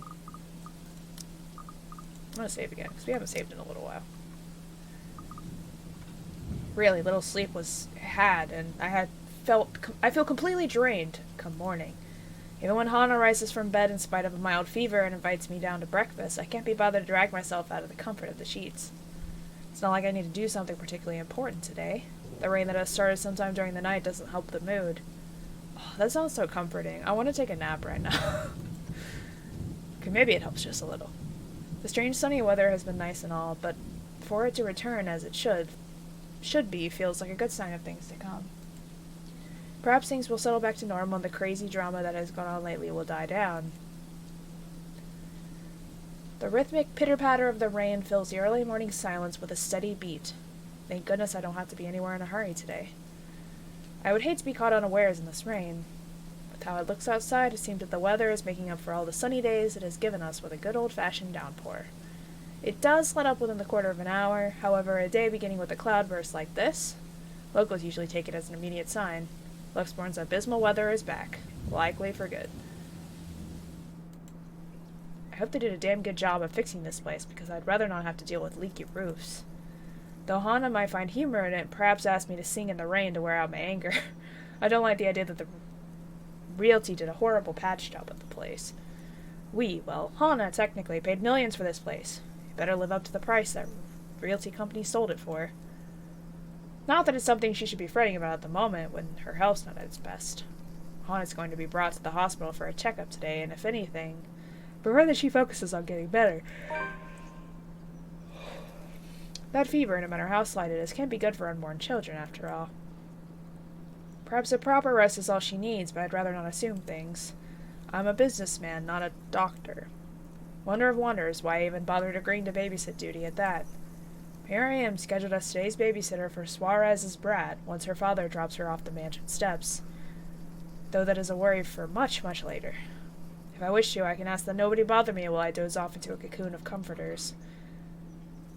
But as always, somebody has to be a buzzkill. Are you really going to stay in bed all day? What do you want? I mean, that sounds freaking good to me. It's far too early to deal with your nosiness. You must have been really rattled by what happened yesterday. If you need to talk about it, I am quite qualified in that regard. And you aren't even the slightest bit bothered. Truly. Not even the slightest bit worried? I was worried. But I realized that it's not my life in danger, is it? My worrying will not help matters. Neither will yours. Loath as I am to admit it, he is right. The whole thing might have rattled me, but there is little point in jumping at every shadow I see from the corner of my eye. I shouldn't lose my head for a threat that might not even come. I should know better by now. But I've never been this worried about a possible threat on my life before. I'll be honest here. If anyone is in danger, it's HahnAraa. I can take care of myself just fine. Sure. With security tightened, I'll have at least one guard, if not 5, make sure nobody gets within 10 feet from me without my say-so. HahnAraa, on the other hand, is pregnant and will be away for most of the day. It is a small relief that Johans will be with her. Are there any updates about the woman? Being in the dark has me on edge. Information, any at all, may very well help me and calm me down. I've already briefed security about her, and more from the agency will be arriving tonight. But they haven't seen anyone fitting the description. So you have nothing then? Fat lot of use you guys are. What do I even pay you for? Kinda hard to spot a ghost, though. Do me a favor. Yeah. There's the door. Don't let it hit you on your way out. Well, there is something. It's about McCulloch. Oh, whoa? She's still in the basement. Can anyone blame me if I show the tiniest bit of interest? She's still not done with the house, and she's a nice enough woman. Plans to go back to sleep are gone. I called her secretary about taking the day off. He hasn't heard from Yep, her she's in the over basement. the You're right, weekend. you're right. She's probably passed out after enjoying a pint or 2 or 10 in a bar somewhere. She's an adult. It was the weekend. She's allowed to disappear and not think about work. Fuck. I wish I was passed out after a night of drinking. He does know that mobiles are a thing. That's all well and good, but she's not answering her mobile either. Mr. Parker will be filling a missing persons case with the police if she doesn't turn up today. Certainly someone must know where she is. Tabs are kept without fail on people who come to work with me. Background checks and constant surveillances until they finish their contracts with the rights. Some would say that it's all a bit over the top. But I can't be too safe. Too many want me dead. What about one of ours? Has anyone seen her? She's pretty hard to miss with how tall the woman is. She's very tall. She's almost as tall as Zach. Like, really close. The last anyone has seen of her was here, the morning of the party. Your housewarming party. Mm-hmm. She got locked away in the demon dimension. That isn't good news. It wouldn't do for the police to hear of this and to suspect. The little clicking noises. That click. That was really good. The talking did really good on that one. It's of little import that I can easily prove my innocence. It's all a matter of principle. Because even the accusation of misdemeanor should not stain my reputation. Although, maybe it is a bit too late to hope for a squeaky clean one. Besides, it'll be such a hassle to have police poking about the house looking for a body that doesn't exist. Now, if we're done here, I'd like to go back to sleep and... Oh god, the little girl again. Kylie. I haven't heard from her in forever. Oh, there goes It's any... been a hot minute. Yeah. There goes any plans of grabbing some shut-eye. Rolling over on my stomach, I can only scream into my pillow. We haven't seen her since Rebecca's chapter. Yeah, Of course, of course. Ugh. How did she do that? Johans, distract her. Oh, look, it's time for me to go. I love this guy. Have fun with your little play date. So long, farewell, and auf Wiedersehen. Goodbye. No, Johans, don't you turn away from me. Keep her busy for an hour. Come on! I have to press my face against the pillow once more to suppress a groan. You just can't get loyal help anymore. Hello there, little Fraulein. Your uncle is just upstairs and will be down in a moment. He is super excited to have you today. I hope you're well rested and ready to play a lot. Bastard. I'll be down in a sec, Munchkin. Let me just... Change into a fresh shirt, brush my teeth, fix my hair, bemoan my very existence. Wish I was anywhere else in the world right now. Who is he, the fucking Grinch? Yes. Loathe entirely. Dinner with myself? I can't cancel that again. Don't get me wrong, Kylie is a great kid. Wonderful, better than most brats her age. But handling a tyke is the last thing I want on my agenda right now with this whole HahnAraa business. Oh my god, she's a business now. Okay. Yeah, but he's gonna be dealing with two here soon. Fortunately, So we I am better get used to it. Yeah, I am well versed in how the world works. I've long learned that the show must go on no matter what hurdles come in my way. So I set to preparing for the day. Running a comb through my hair is just divine and simply makes me feel more human. Bed hair is disgusting, though it isn't as bad now as it was when I was a child. With how expensive a trip to the barber's was, I often had to grow it out until Mother had the time to cut it for me. The curls and tangles were simply horrid. Why, I was even mistaken as a little girl because of that. It certainly doesn't help that I was named Lucille. A freshly pressed shirt is enough to chase away the last signs of sleepiness. The feel of crisp and clean cloth in my hands is a clear marker for the start of the day. But something catches my eye. My clothes and personal effects are already set on the dresser for the day. Boxers, trousers, belt, and socks on one side with my shirt, jacket, and tie on the other. It's always the same things. Always. Cufflinks, colognes, and anything else I would like to add stays in the dresser for me to choose from. It's all routine. However, among the silvers, the grays, and the red is a tiny blue box. What is this? The thing is small and light, fitting in the palm of my hands. Too big to be a ring box, but too large to be a watch box. Look, do we watch the box? Or is the watch in the box? Or is the box a watch? Da-da-da-da. Looking at it closer, I see this is one of my handkerchiefs used for wrapping. It's easy enough to untie the knot to reveal a plain box inside. An odd and quaint way to wrap up a gift, I suppose. Though presentation should be the last thing I need to be worried about. It's a bomb, run!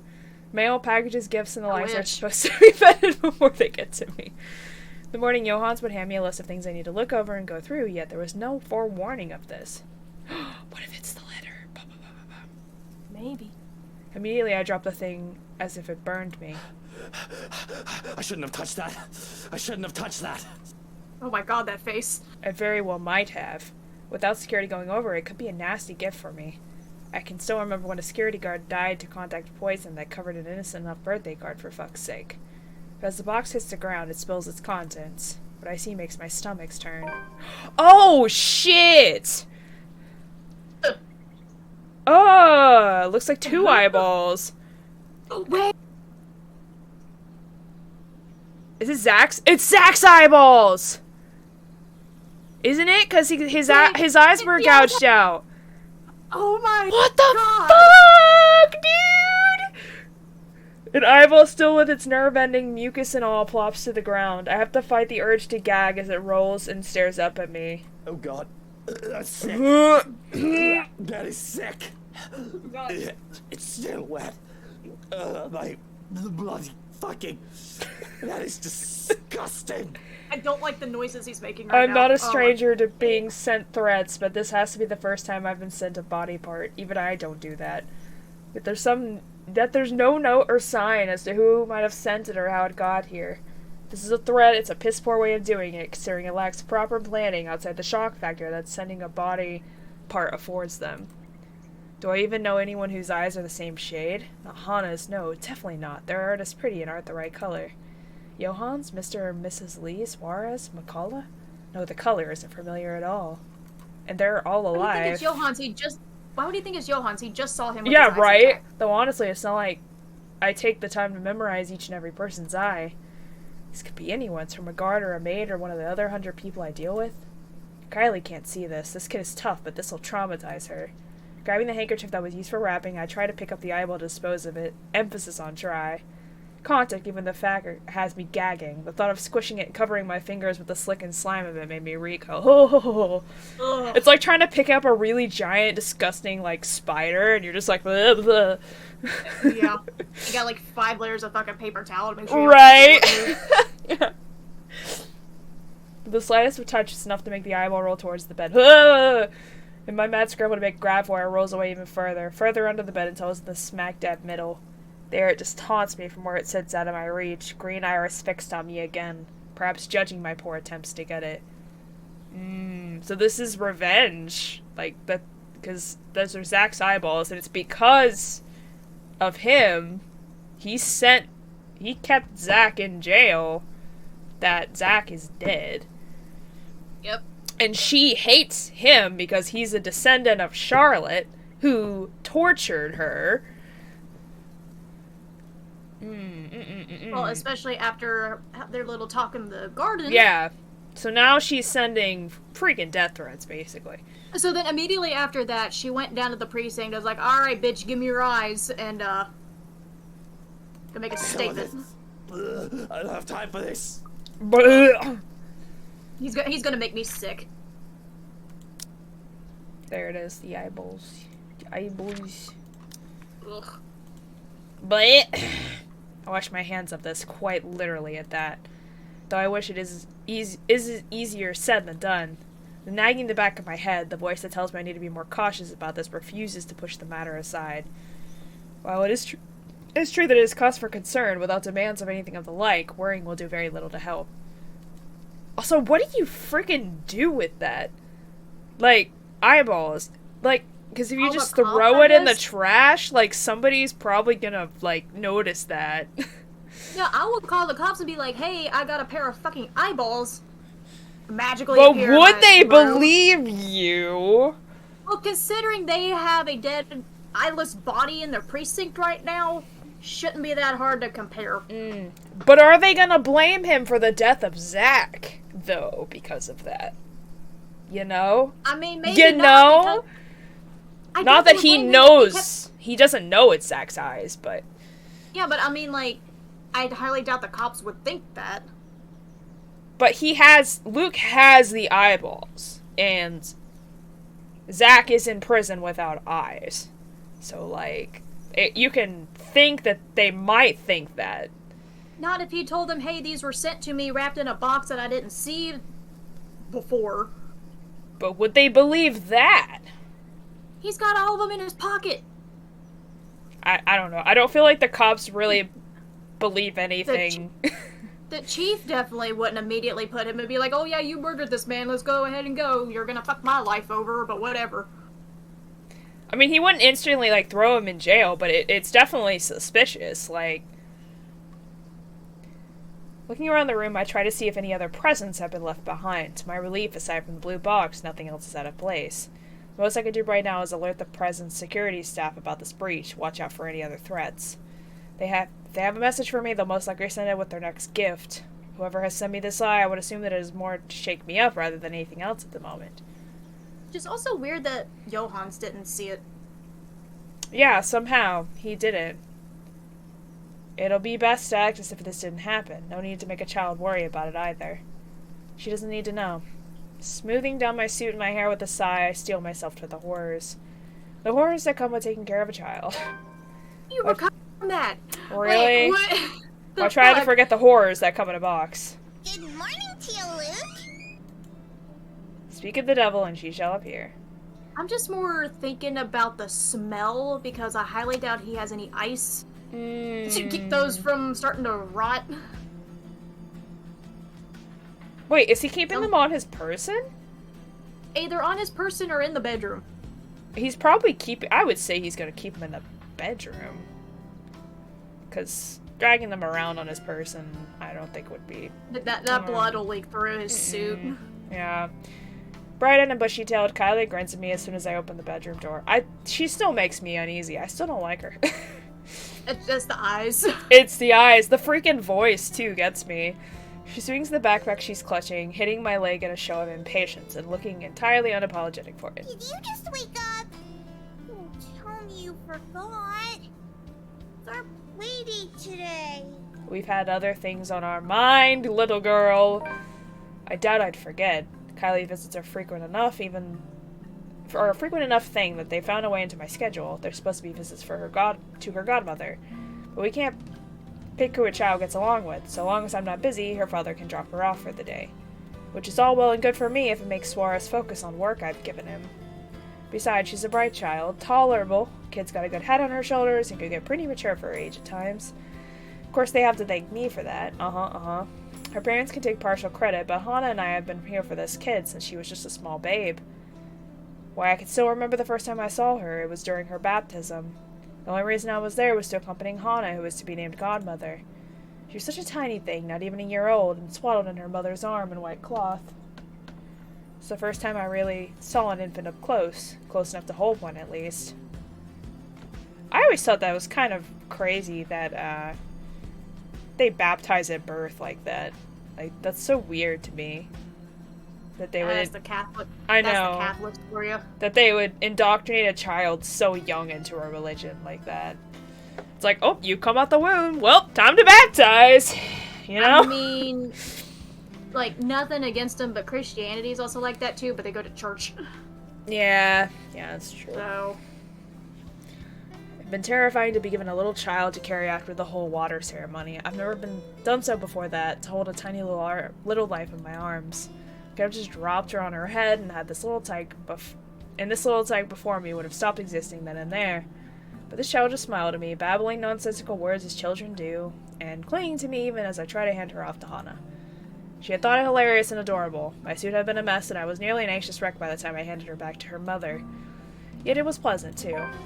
To think I might be doing it again soon, with HahnAraa's children, with our children, kids of my own flesh and blood. In a few months' time, I'd be cradling them in my arms, hearing the ring of their laughters against my ears. It's a tender thing to think about. Would it really just be a few months? How long is she? I don't know how long she's been pregnant.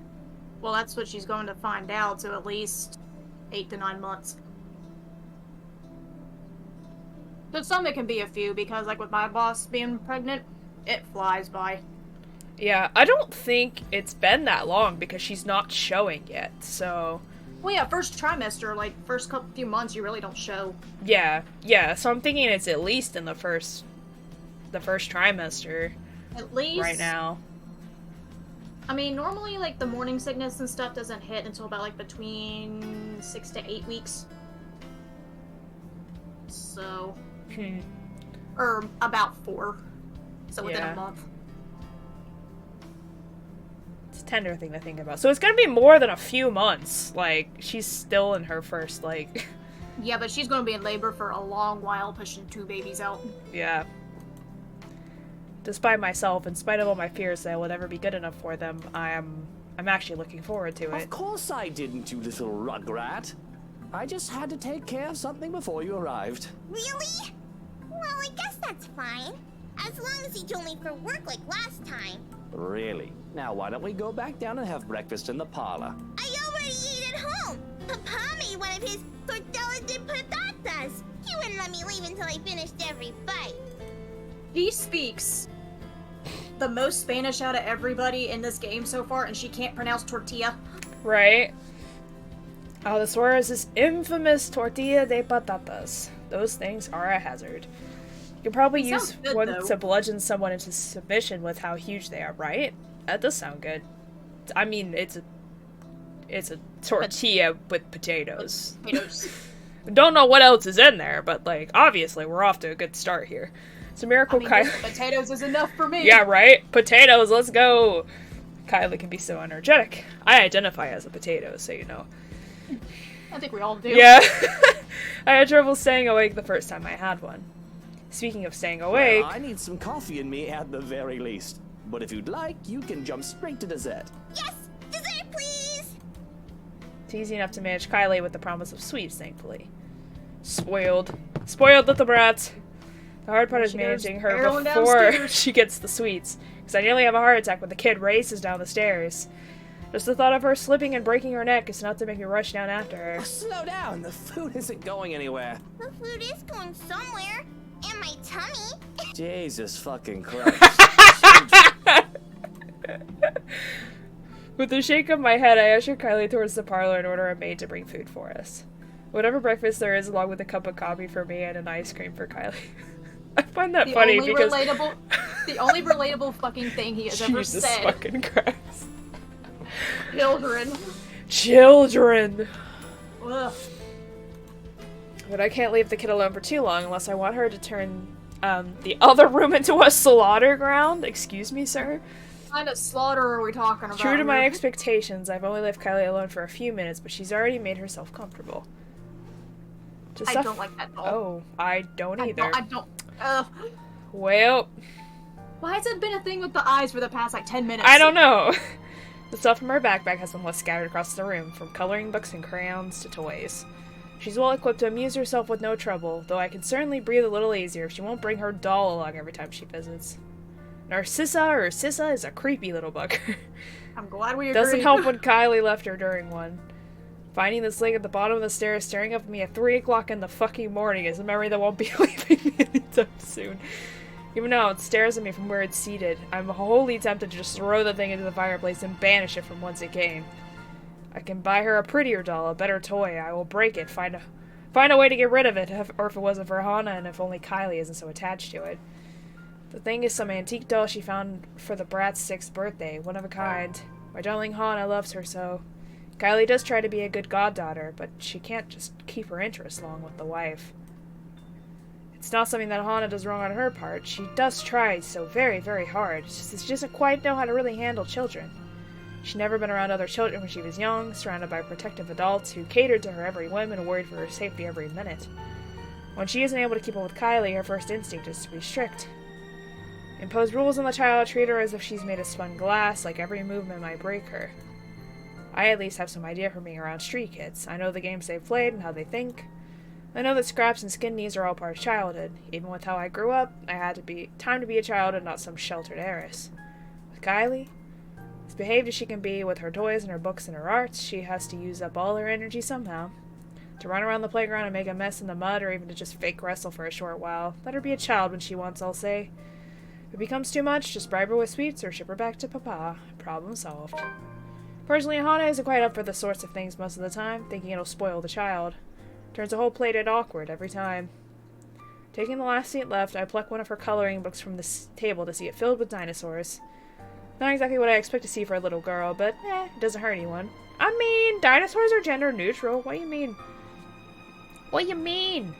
If she wants to play with dolls and cars, or dolls with their cars, what do I care? She wants to put dolls' tutus on model cars even. Oh, this is a new one. The last one you had was filled with horses, wasn't it? Those were ponies, Tio. They're much cuter than horses. But we went to a dinosaur zoo, and it was awesome.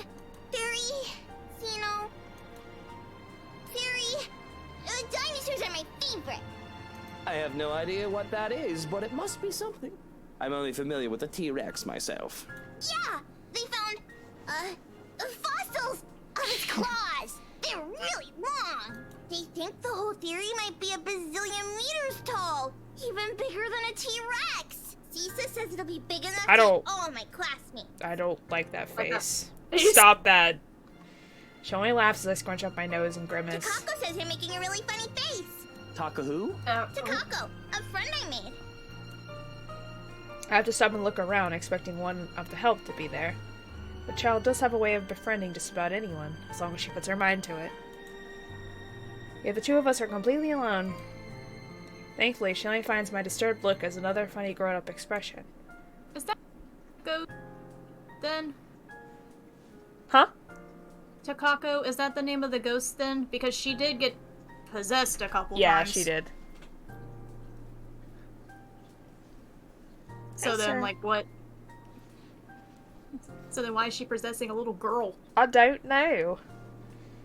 Maybe because it's their goddaughter or something. It's close to them. That might be a lot more problematic than whether she plays with dolls or cars, though. But the thoughts of Sissa giving Kylie ideas, and the once said ideas being massacred by a dinosaur. Something I probably need to bring up with her father, aside from work. But beyond murders, dinosaurs, creepy dolls, and imaginary friends, I find no trouble with Kylie. She's as energetic and precocious as any tyke her age could be. She's an angel if she can get comfy and settled in after getting her sweets. I looked up that dinosaur she was talking about, and that thing is fucking terrifying. What is it? Therizinosaurus. Do you have a picture you can send me? It really makes me concerned now for her liking this stupid thing. Give me 1 second. I'll continue on with the text. That looks fucking awesome. I want that right now. It really does. We tuck into our waffles as soon as food is brought in. Our waffles because she wanted her own plate to go with the ice cream as soon as she saw mine. Her fresh plate of berries is brought in as well, which really goes great with the rest of the feast, as Kylie puts it. And if I indulge in the sweetness, I have a cup of black coffee to pair it off with. With our bellies full, Kylie grows content with just scribbling on a scrap of paper and calmly chatting about her week. She talks of her older brother Rowan and their parents, how they plan to go to the Blocks land in Berkshire for the winter holidays. She talks of Miss Pink, and I have to shift my legs to become comfortable once more. The memory of my initial meeting with her is still fresh in my mind. We kicked him in the nuts! The little brat is quick to defend her favorite academic as well. The woman anyway, there's that picture. Yet to offer a proper apology, and she wishes to give one on her behalf, all diplomatic like I taught her. Oh my Jesus Christ. Yeah. That she wasn't kidding about the claws. That thing. Oh yeah, I have seen this one before. Yeah, that's her favorite. And they're taller than T-Rexes. The T-Rex. And that's her favorite. Yeah. Yeah. Fuck that. She talks I actually thought they were herbivores, though. She talks of the sad man in the park and of her new friend who likes to play hide and seek when she's not sniffing in the loo. Wait, what? When finally she finds nothing new to talk about, she goes back to her drawings. That'll change as soon as her stomach settles, of course. The calm before the storm. Now I'm hungry. Because behaved as she is right now, I can feel the curiosity just radiating off her. There's a restlessness buzzing under her skin and a question on the tip of her tongue, as they often are with children her age. But for now, I can take this piece with no complaint for however long it stays. I have fun with the crowns as well. At the child's insistence, even if I can't really draw. With Kylie using the black crown, that leaves me with the blue one. I absentmindedly start to draw a puppy to the best of my abilities. It's as I attempt to give the doodle dogs another eye that Kylie breaks her silence. Tio? Where did Tia go? I saw them leave when I got here. Tia didn't look so good. I've been expecting a lot of different questions. The kid always has a bunch of them ready for me. But I can only sigh when she poses this particular one. She's just going to the doctor's for a checkup. As the kids go, there are follow-up questions. And you didn't go with her? Well, you were going to be here, sweetie, so I had to stay behind. So she's all alone? At the hospital? Oh, no, of course not. Tia has Johans and her maid and a guard. She's got plenty of company. Yeah, but you're not with her. If I didn't know better, I'd say the kid is trying to make me feel guilty. I want to say that little tyke is evil for making me feel so. But I understand. When I get sick, Papa and Mama have to leave me with their maids, too. Well, they don't take care of you? That doesn't sound right. Even my mom took care of me when I was sick as a child. Well, they're always busy with work. Oh, I see. I guess that's no good. I know she doesn't mean to accuse me of anything. But as her father's boss, maybe I do overwork Suarez a bit. There's a lot of responsibility that only he is capable of carrying out. Delegation is a thing for sure, but when said responsibilities are legally questionable at best, putting others to the task isn't always an option. But maybe your papa is in need of some vacation time. He deserves it, doesn't he? He's a hard worker. I could arrange something for the holidays. I could cut him some slack. Some of his assignments can wait.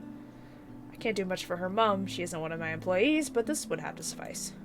It'll be worth it if it makes the little girl happy, because just like that, the somber look on her face turns into one of pure joy. It's like looking at the little sun, warm and bright. It's nice to do something kind every now and again. Would you really, Tio? Would you like that? I'd like that very much, yeah! We can go to this museum! There's one with lots of cool trains and planes! I like trains! And there's the local manor theme park! And a monkey forest! There's a kid adventure farm too, the wacky warehouse, and a play barn Oh my lord, you can't go to all these places at once, come on. Whoa, slow down there, Munchkin. I know you're excited, but I think you should let me schedule your dad's day off before you plan a whole year's worth of stuff. There's an embarrassed giggle, but she does reel herself in, enough to calm down, which is a feat in and of itself. It's obvious how giddy she is. And if she wasn't looking forward to the holidays before, like any child should, she does now. I think Tia would be really happy if you were with her. You could have told me you needed to go to the hospital with her, Tio. I won't be angry. I'd love to be with her, but I wanted to spend time with you, Munchkin. And she told me to stay. Besides, I don't like hospitals. They always smell like alcohol. Not the good kind either. I don't think anybody likes hospitals. They're scary. But you said Tia is brave and strong. That she is. A condensed silence comes over us as we go back to scribbling. Though I stop when I'm done with my blue dog, cringing at how awful it looks. Kylie reprimands me for that because I should be like her. Little Tyke goes through several sheets of paper, one drawing after another. Practicing, she says, because practice makes perfect. Not to mention there's a drawing contest coming up in class, and she just has to beat Tim from Class D, who says girls can't be superheroes. Wow. The clay gets a turn too, where we start sculpting food and pretending we're a Michelin chefs. When we're too tired from tossing pizza and making cakes, there's no trouble in finding another activity more relaxing for the both of us. I find myself invested in reading The Picture of Dorian Gray once more. Often I live myself in the pages of the book. I've actually never read that, but I have a copy of it. However, it is rather difficult to do so when I'm also trying to keep an eye and ear out for Kylie. I've been reading the same paragraph over and over again, even. Inexplicably, I can feel my skin crawl when the girl sits with Narcissa by the parlor's fireplace, humming, singing. Though I ignore it long enough to hear only the tail end of the song. Everything is up in flames. Oh. Up in flames. Up That's in not... flames. Everything is up in flames. My fair lady. Is that part of the song? That's not part of the song. That. There's a longer version of that song, though. Not just the small part we've heard. I'll have to look it up later. I don't think I can spend any more time with Kylie considering how high-strung I feel. So, it is a good thing the Suarez came for her as soon as I've called. Though it is earlier than the agreed-upon time, he voices no complaint. The bastard even has a look of relief as soon as they left. Or at least I interpreted it as such from where I've stood by one of the windows, not bothering to step out and greet the man. No doubt he still doesn't trust me around his spawn. Well, he has every right to be suspicious of me. I am a dangerous man, after all. But to my chagrin, that leaves me with the rest of the day with nothing to do. Well, aside from picking up the mess Kylie left scattered about in the parlor, to my immense relief, she remembered to take her doll home with her this time. But the same cannot be said of the crayons and papers littered here and there.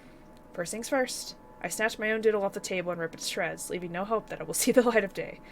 The rest of the drawings, all Kylie's, remain unharmed as I collect the lot. Though they have been stacked neatly on the table before, they must have been blown about when I saw Kylie off, and there are plenty of them. From cats and cakes to colorful rainbows and gardens, the child managed to make a lot during her morning here. There is one more that I had to fish out of the fireplace where it landed. Oh no. Is it the letter? Is it the letter? I expected to see another one of Kylie's masterpieces. I am instead greeting with something a bit more concerning. Oh, Takako, it's the ghost lady. There is me and there is Kylie, the two of us side by side, smiling as our stick figure selves stand in the nondescript field. That much I can ascertain without looking at the labels below the doodle's feet. But a third figure stands next to me in the drawing, a woman with her face hidden behind a curtain of black. Takako, the writing under her supplies. Takako says you're making a really funny face. One big happy family. Nice. That's the achievement I just got. Taka who? Takako, a friend I made. The hairs on the back of my neck stand on end and I feel a chill go down my spine. A breath. That isn't mine. No, that noise.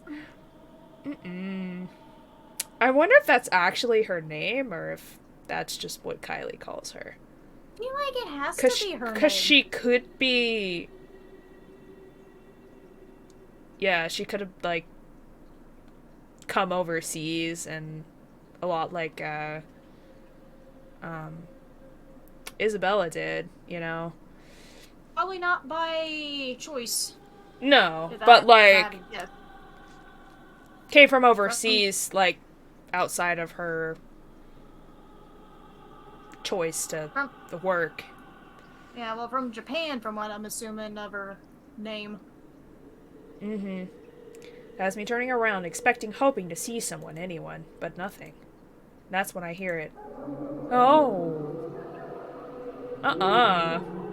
Laughter, sweet and merry laughter, ringing from the ballroom. Thinking about it has my cheeks burning and my blood running hot. It's as if I'm being mocked.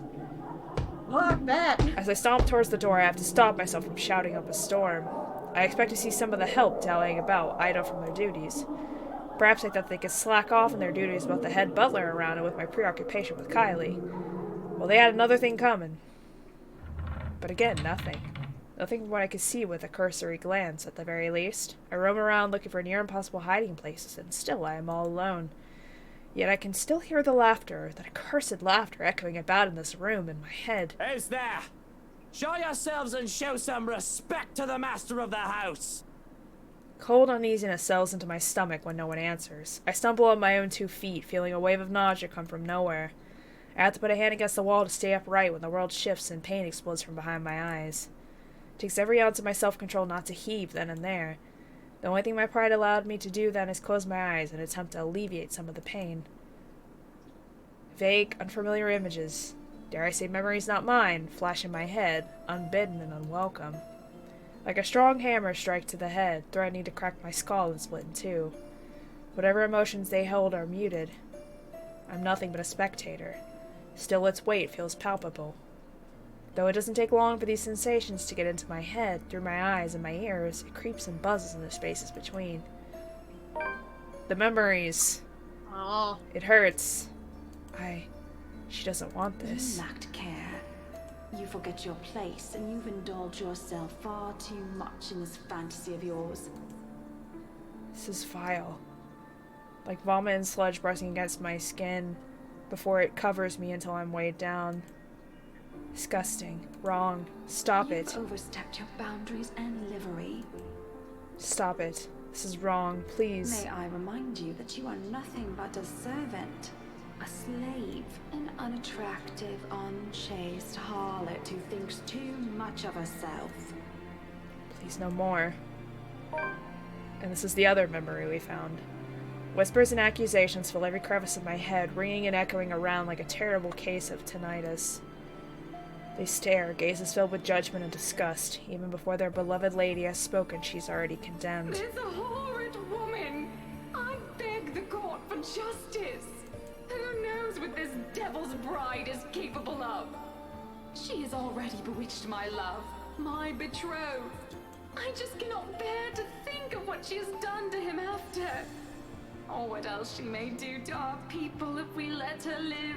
Blood taints this woman's hands, and I deserve to be repaid in kind for that which she has taken from me. There's nothing for her but death. She knows this. Her silence says as much. She killed him? What? Well, I mean, she's covered in blood, but we haven't seen him in either of the memories. So did she kill him? I don't know. One after the other they come at me, an unending flood that threatens to sweep me away from what feels like an eternity. Each one a show of both joy and suffering for those who have called this mansion their home. Each new scene is like a hammer to the head, threatening to crack my skull and split it into two. I can feel every little emotion in the blurry images that present itself in my head. I feel a part of these, like I've lived through them, though I know that is not possible. All their anger burns through me, that much is evident, but the pain more so. And above it all are the whispers, the voices calling, luring, till one image emerges in vivid contrast with the others. When there's a shout of joy, my eyes snap open, looking for the culprit. It's when the whole room just changes. Everything is the same, yet everything isn't. Oh. There are people everywhere laughing and dancing. I should be concerned about them, but my mind finds it easy to dismiss them as they fade in and out from nothingness. Instead, I find my concentration drawn to a man and a woman, that one can only call them a lord and a lady, going by their clothes. And I would just see how happy the couple looks. The man's eyes are eerily blank, like he's not all there. His face is familiar, though. In fact, they both are, but I can't quite explain why. To make for a pretty picture as they dance in the center of the ballroom. Even the phantoms' crowd attention stayed on them. It reminds me so much of HahnAraa and I during the early days of our marriage, the honeymoon years they call it. We were happy then, too, all smiles in her sunshine. Even with the normal dreary weather, younger we had less to worry about, or at least thought that way. I wished we could go on that way, even with all that I did and had to do.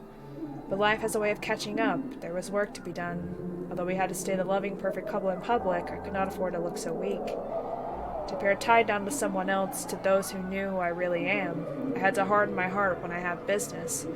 But it hadn't always been so easy to just switch that part of me on and off. I should be concerned about their intrusion, too. Ask what in the bloody hell they are doing in my house. Throwing a party if they own the place. Ask myself how the fuck I didn't notice what was going on before, when the parlor and the foyer are both only a few doors away. But I had the feeling that yelling and screaming at them won't do much of anything anyway. None of the others have given me notice. I realize this might not even be real. It dawns on me that those two are the people from the paintings, the ones all over the mansion. Which makes sense. I don't think I'm imaginative enough to make all this up on my own. This must be a dream. Or a really horrible high. Just then I can feel my eyes on me as I contemplate the absurdity of the situation, yet I find difficulty in trying to tear my eyes away from the two dancing. I manage, and I regret looking away. Oh, hi! The woman from the garden stands beside me, like a freaking zombie.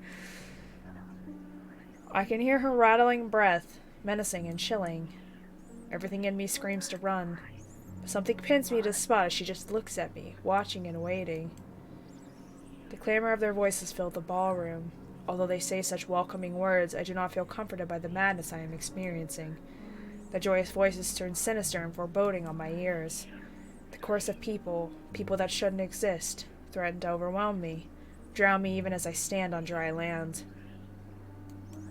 I wonder if other people... Hey, Faye! Thank you for the raid! How's everybody doing? I'm gonna shout out Faye real quick.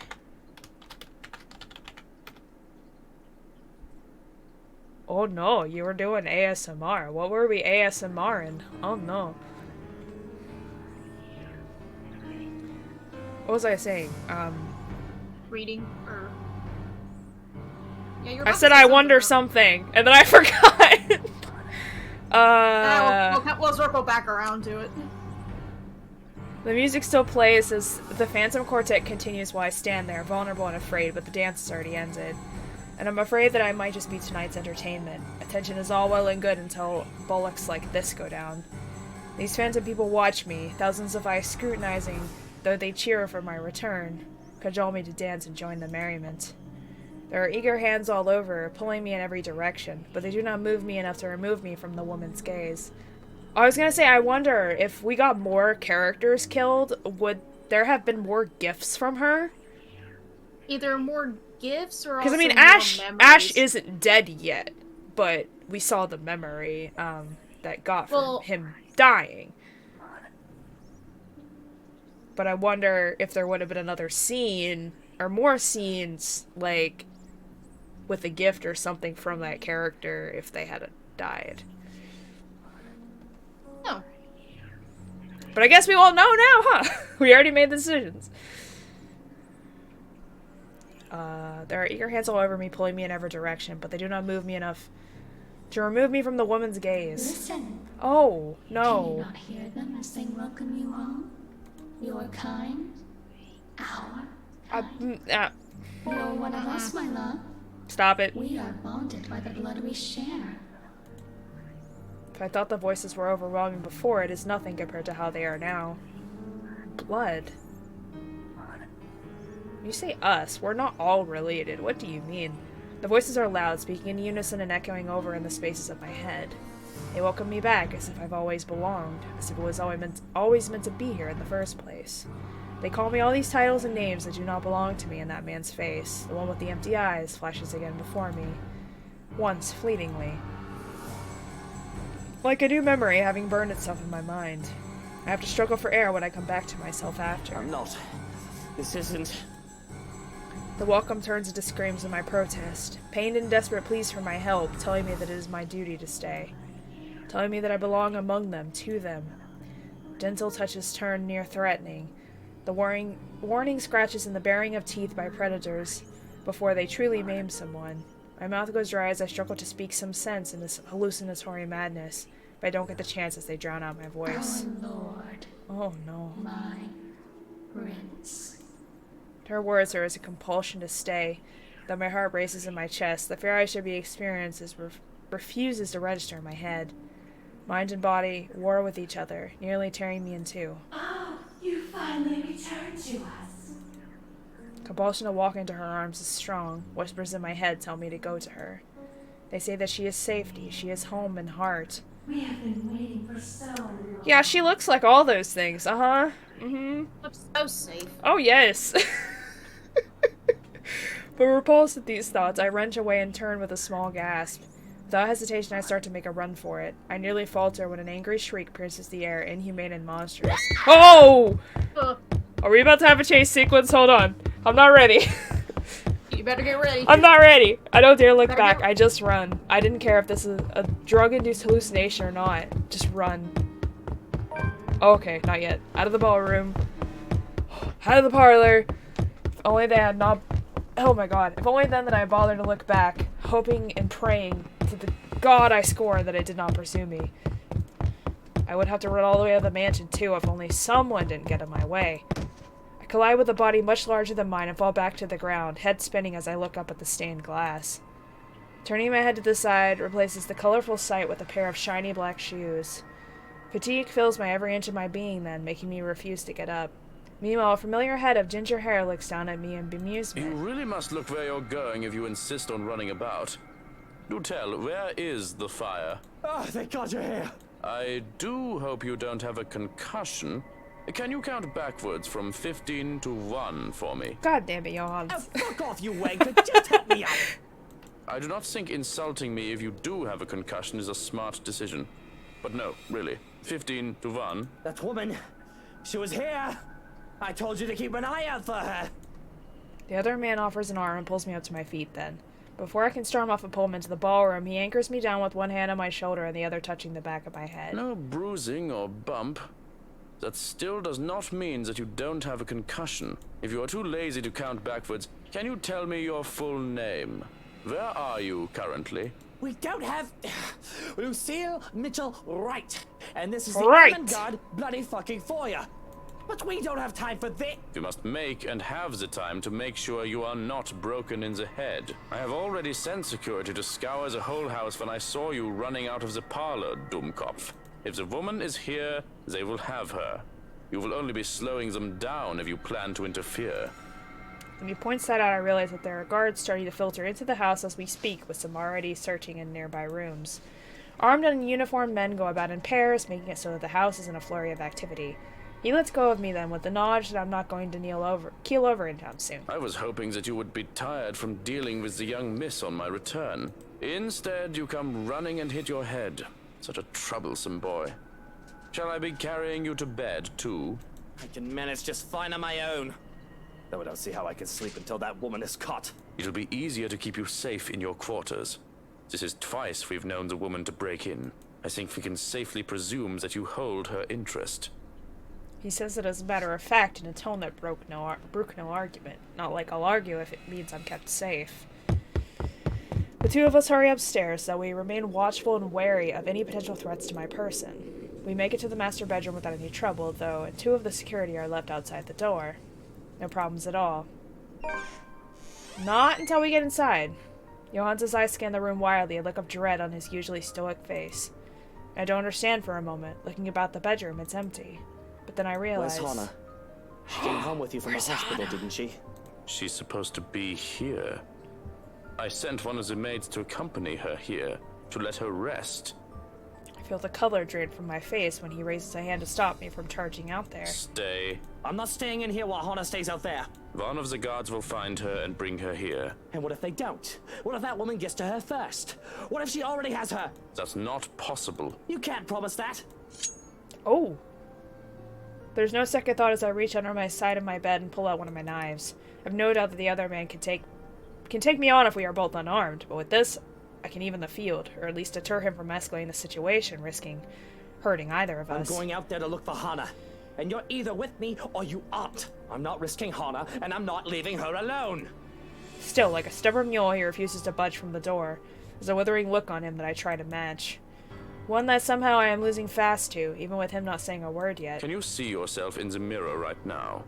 You are in no proper state to go looking for anyone. If it will make you happy, I will do the looking. But please, and don't make me repeat this, stay where it's safe, where security can find you. We already have one person to be worried about. Please don't add another one to it. Perhaps it is in his tone. In spite of his general disdain for virtually everything that has to do with me, I'd like to think that over the years he has grown to care for HahnAraa at least. Much as I loathe to admit this, I trust him with her safety over any servant in this house. So, in acquiesce. You have 2 hours, Shuriken. I don't think it'll take that long to find one missing woman in this house. 2 hours. Any more than that, and I'm going out there. Of course. Despite his words, he lingers. If I didn't know any better, I'd say he wants to make sure I get in the damn bed and sleep before he turns away from me. What am I, a child? Watching me and treating me like one. There's the reason why we'll never get along. Well, what are you waiting for? And the knife? The knife stays. Very well. Only then does he seem to get the hint. The nod, he leaves, locks, and closes the door behind him. For a moment I still hear his voice while he gives the guards outside firm instructions, then a hush as soon as he departs and his footsteps fade away. One that doesn't quite last. As quickly as the silence enters, silence settles, lightning flashes across the sky, followed immediately by the loud boom of thunder. The wanker strikes so dangerously close that I can feel the electricity in the air. The power goes out not a second later, and I feel as if I'm being mocked by whatever greater power there is. All is deathly still for a moment, but soon the rain starts once again. Far heavier than the light drizzle from this morning, its pitter-patter hitting hard against the place's roof. Despite the noise, I find myself drawn to my bed, exhausted, hoping for a nap. I'm safe here. HahnAraa would be safe too. Shrucken will find her, and when I wake, she'll be here. It does not take long. Once my head hits the pillow, in a matter of minutes, darkness claims me, bringing with it laughters and whispers of a twisted love from a long time gone. Who are you? And nope. I'm gonna save again, because it's been a while. What the hell? Check the journal. The eyes. Find out There's about the doll. There's this. There's him yelling. Right when Ash is on his way. Okay. Yeah, that was literally the next day. Stay away! Sweet dreams, my love. It'll be over soon. Oh, okay. What? Maybe she did kill him.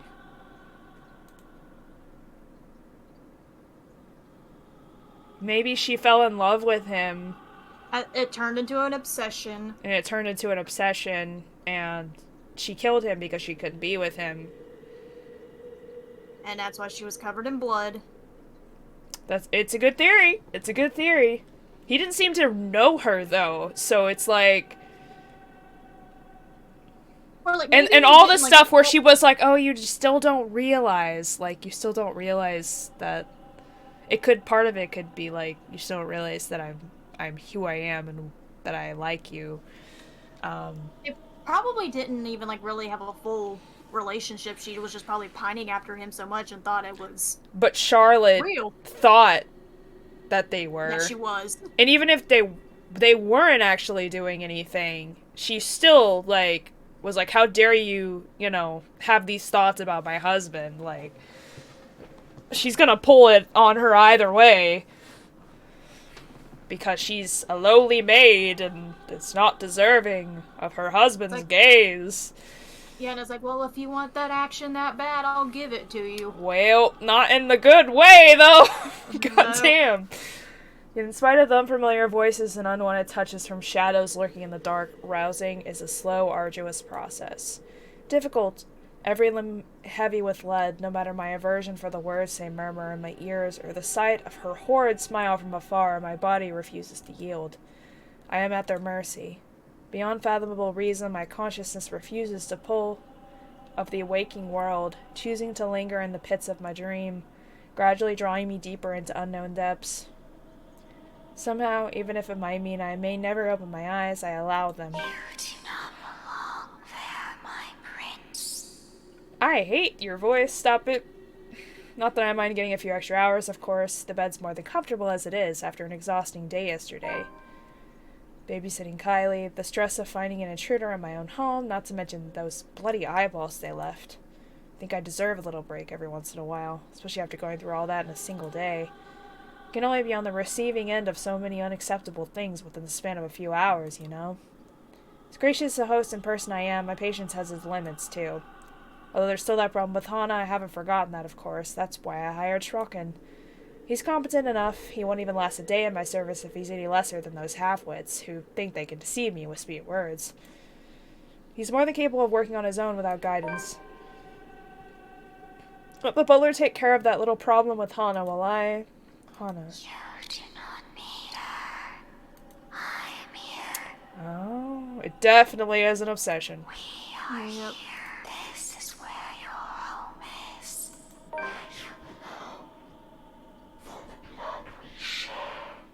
I don't understand that last bit. The blood we share. Because she's not related to them. Or is she? Maybe she's a bastard child of... The only other thing that I can think of is unless they did have, like, maybe a one-night fling or whatever, and she got pregnant.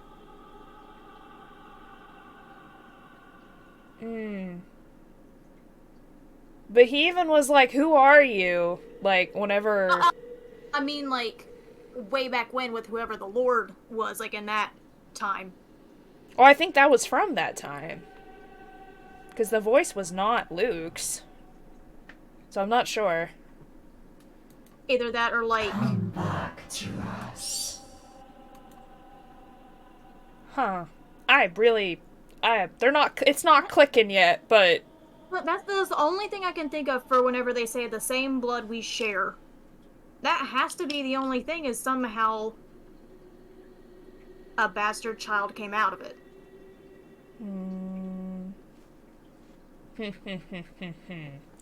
That has to How be long what it has it turned been back to. since? Johans has never taken this long before. Oh yeah! Johans got freaking knocked out! There should have been an update by now. Right. You remember. He got knocked out, yeah. Yeah, the rest of them are running around the house right So now. why isn't he there? So why isn't there? Please don't go. Bloody hell, the cretins I've surrounded myself with. It isn't that enough to reason to force myself out of bed? It has always been the case. My eyes fly open, expecting the warm rays of sunshine flittering in through the curtains, only to be greeted by a blinding flash of light and a loud boom of thunder that sounded nearly too close to my ears. Strong gusts of wind will occasionally burst in from the open balcony door, bringing in drizzles of cold rain into the room. I must have left it open earlier before dozing off. The carpet on the floor closest to it is already drenched. Hana's going to be so cross when she sees this. Not that it's an immediate problem. If anything, it's this power outage we should be minding first. The intruder still at large, staring through the darkness, might be far more fatal than multiple stab wounds or a gunshot to the chest. Oh, great. The power's still out. That is exactly what I need right now. Yes. It's a storm, of course. Should have moved back to the penthouse to weather in it a much more comfortable setting. Already I can hear the creak and groans of this old place as the rain beats against the windows. Johans! Has someone been sent to check the circuit breaker yet? No answer. Johans? Silence. Shroken! Someone! Anyone? Still nothing, and my cordial mood is quickly dissipating. Where are those idiots when you need them? He's kind of knocked out at the moment. Yeah, but where did the rest of security go? No idea. Because I don't think they saw any of them. No, because he had two people outside his door. The stairway to the attic bedroom is next to their room. And they had like a whole freaking team sent in. I have no idea. I think they're only outside, but like none are in the house still. It's really, I wonder why he hasn't fixed this yet. Was I really out that long? I honestly have no idea. Can't be. It has only been a few hours after midnight, if the time on my wristwatch is anything to go by. Unless I've forgotten to change it again after the last overseas trip a month ago. Though the delay is understandable if he went looking for Hana as she promised. But bloody hell, my safety's also at stake here. Cursing, I stay still, letting my eyes try and adjust to the darkness while my hands fumble for my slippers. If Butler isn't going to fix this, I may as well order the security posted outside to do it. It's probably just a blown fuse. Anyone with a brain can repair one? Grabbing my jacket and with footwear finally on, I make for the door. Although in haste, I pause briefly with a gleam catches my eye. On one of the drawers, underneath the clutter I've yet to organize, the muzzle of a gun peeks out. There's the gun that Ash takes from him. Hana has never openly commented... Yeah. Or knocked out of his hand, yeah. My possession of it. Shot it out of his hand. But I know she does not approve of it, knowing the bloody firearms policy in this nation. Of course, I've not found much use for it in the 7 years we've been together. Otherwise, she would have already had it thrown out years ago. Doesn't mean it won't be used for it, yeah. Without second thought, I seize it, sending the stuff piled above it onto the floor. Whatever. I'll get to it later.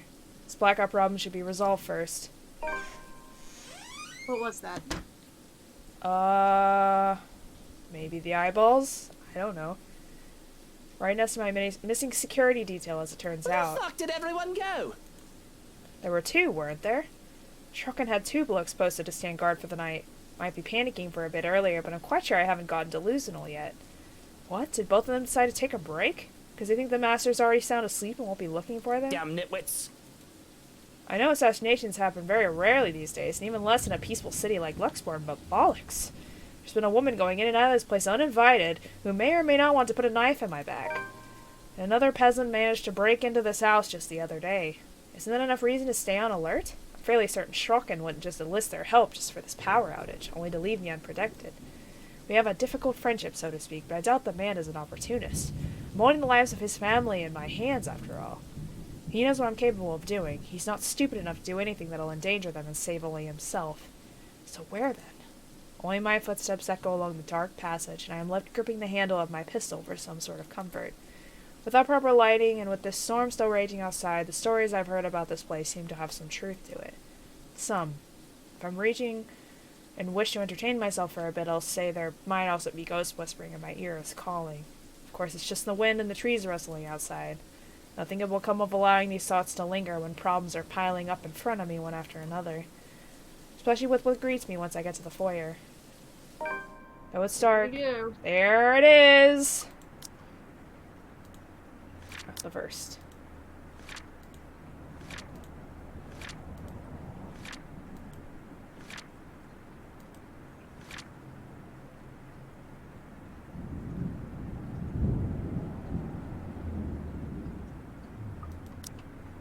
Okay, save.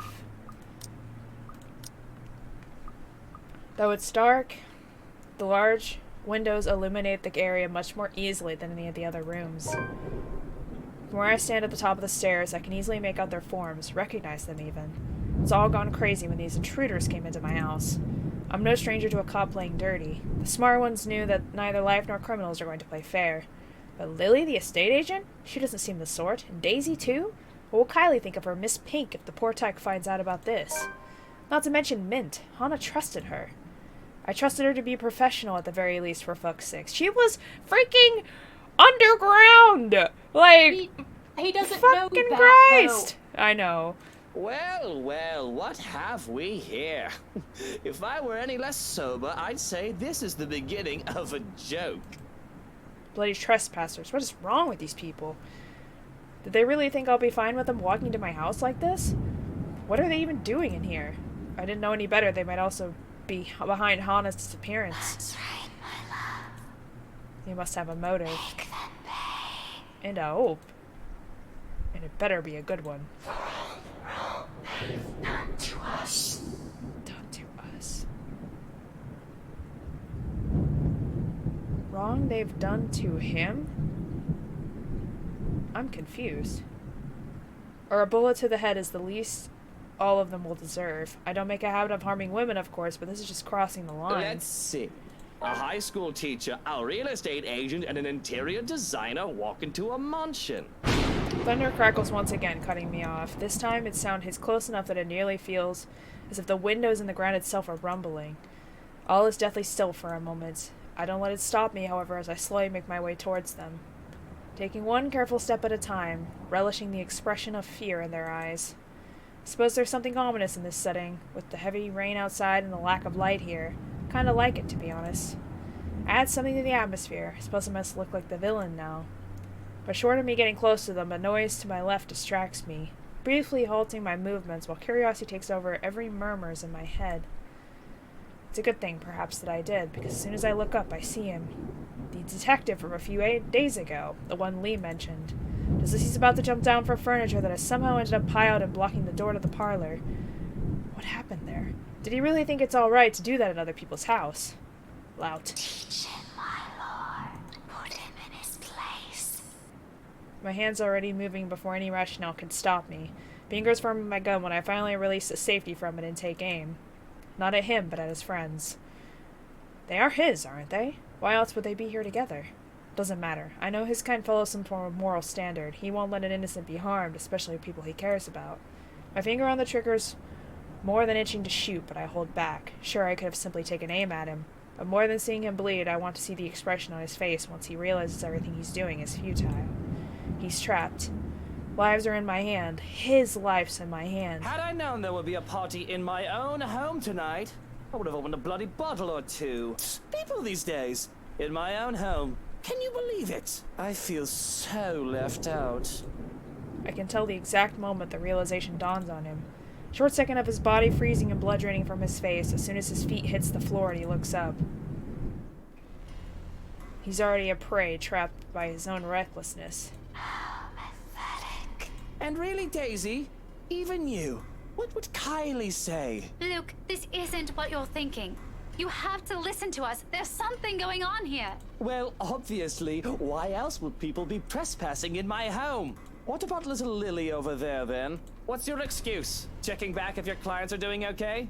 Is that it? Is this what this is? Oh, we're doing good, by the way. Sir, please. Oh, please what? We need to get out of this place. You need to leave. Not a good enough excuse, darling. You people are the ones who need to get out of my sight. Don't worry, I might consider pressing lighter charges for the woman. Can't say the same for Feathers here, though. But really now, I swear, people need to stop breaking into my house! This is how you want to start the week. Why don't we just go with a bloody massacre if we want to surprise people in their homes, huh? That statement's actually even funnier considering we had Zach do it before, and then now the lady has been technically breaking into his house, even though she's not really. And then now everyone else is in his house. Yeah, so literally every chance we had to break into his house, we've done it. Fuck him. We're just like, fuck your house, bro. We're coming in. It's just a passing remark, of course. I'm not stupid enough to do something that'll bring negative attention to myself. Reputation and all that, I can't just risk it. The thought of having dead bodies here, ones that I'm not even responsible for, they're the ones who trespassed. It's already quite too much. It'll literally be overkill, especially for someone like me. Nevertheless, joke or not, Feather wastes no time drawing his gun at the slight wave of my own, even if he knows it's already too late. Still, he glares at me. Still, he fights back. Now, Feathers. Manners. You're in no position to be pointing that gun at people. There's no desperation in him like I'm hoping, just an annoyance flickering shortly before being hidden underneath a challenge. The likes of him are the kind of people I hate the most. Even with their failures already glaring down at them, mocking every worthless move they make, they have the impudence to stare people in the eye. Why don't you put yours down first, and then we'll talk about manners. I love how he literally calls him Feathers. Oh, he talks back. The gall! You know, your kind pisses me off so much. Annoying most of the time, like a damn pest you can't be rid of, but to some degree it is commendable. I'll give him that. After all, we're almost the same in that regard. Almost. I'm still the better person, of course. Not morally. Absolutely not. He tells me to put the gun down, but I see no reason why I should. I'm a homeowner in defense of my own home. I have the right to, I'd like to think. Questionable permit of firearms aside. It's not like I wanted this, but I'm already high-strung and their presence does not help. Bloody peasants. I can never seem to figure out how their minds fully work. And I should have also expected he won't let this end in this kind of standstill. Sorry about this. I really don't have time for you. Short lapse, it's all it is. One moment of letting my guard down. Before I can react, he fires 2 shots in quick succession. A sound cracking through the empty foyer almost as loud as the storm raging outside, breaking the tense air in the room. Pain explodes in my wrist no 2 seconds later. Just a graze, however, it is enough to cause my fingers to tense and the pistol slides to the floor with a dull thud. Why, you insolent! The next moment happens in a blur. In the following second, I am being tackled bodily to the ground, back hitting the cold floor hard and arm pinning me down by the neck. There's a fleeting minute of panic and struggle while I try to untangle myself from him before he manages to knock me out. And then a scream. So she's angry because that's why he died. That's why Ash died, because she's angry. A wail piercing through the thick air. Shrill and sharp enough for the both of us to cover our ears and hunker down on our knees. And with each sharping note beating harshly against my head are the images again. Faces and voices so utterly familiar, seeping into every crevice, turning sinister with each shift. They are not mine, but they might as well be with how vivid and crisp they appear. Over and over they all flash behind my eyes until it becomes unbearable. Pounding, throbbing, thudding against my skull, worse than any headache a hangover can give. Bloody, I'll take a hangover over this any day. A haze begins to fill my vision as black spots dance around the corners of my eyes. Beside me, the detective suddenly moves, shouting a name I don't quite hear, and then... Oh, and then he dies. In the next second he falls, down on one knee, desperately trying to keep himself pulled up with what strength he has left. But eventually his own body caves in. Taking the horrified Lily down with them, muttering quietly to her as something indistinctly red flows from his body. Blood. This man isn't supposed to be dead yet. He isn't supposed to. I didn't shoot him, I'm sure of it. So what killed him? What in bloody blazes is going on here? It's so wrong to just want a quiet night where nothing needs attending to. Just one normal night. Quickly, everything has turned crazy with perilous happenings that are hard to explain. But it seems that when it comes to me, death is always around the corner. I want to look him over. This is going to cause more problems. All this screaming and crying for a detective who's dead for no apparent reason is giving me a migraine. I need to get all these people out of my house, one way or the other. But in the blurry mess of my vision, none of this registers enough to compel my body to move. Nothing does, except for the voice unexpectedly ringing above the discord when I finally gather the strength to look up. Everything falls away into the background. All that matters is her. Hana! Help me. Please. Attention, time. Everything you're doing is useless, Ashton Frey. And now, you're dying. Meddlesome fool. I've always been cautious and careful, cutting off trouble's head before things escalate if I'm able. That's why I deal with the likes of Harvey, Suarez, and Johans. For all who we are... For all the enemies the likes of us can make, such a thing has never happened before, because I do everything to make sure it doesn't happen. Hi, Hallowed! So to see Hana in danger? I don't quite know how to feel or what to do. Of all the times for there to be a hostage situation, if this even was one, why now? Good fucking god, what is going on here? Help me.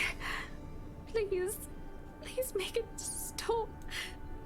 I think death would be preferable if my sense of self-preservation was shot in high hell. It would deprive me of choice and of responsibility in the matter. And I don't want to think about how fast my heart beats, so that I hardly hear anything other than my own heartbeat and her pleading. Please. They're in my head. Screaming. It hurts so much. What do I do? What can one do against something holding your life in their hands? The one that looks more monster than man. Oh no. Oh no. We're gonna have to make a choice. No! Fuck! I don't want Hana to die! Just Luke. Just Luke can die. If there's a But if Luke dies, then she's gonna be mad. And she's probably gonna kill Hana anyway. When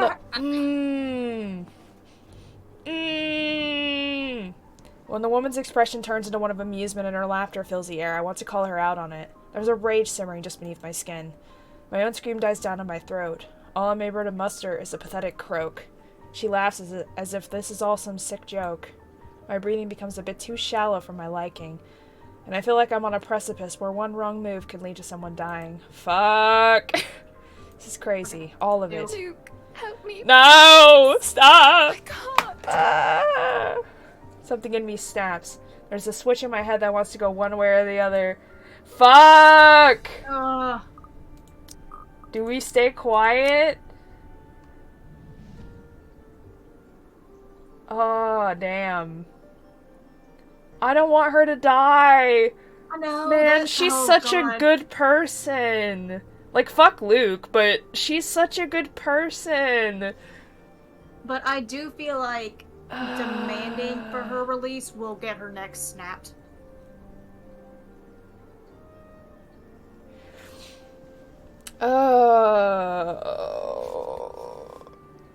But I also don't know what keep quiet would do, because then that could be like, oh, he doesn't care. Yeah, I snap it anyway if he doesn't care. Damn, why? Why? Why couldn't this have been the choice for Luke to Fuck, fucking die? right? It's not gonna be that easy. They want us to kill him, man. I want to kill him, but not Hana. They're not gonna make it easy for him to die. Damn.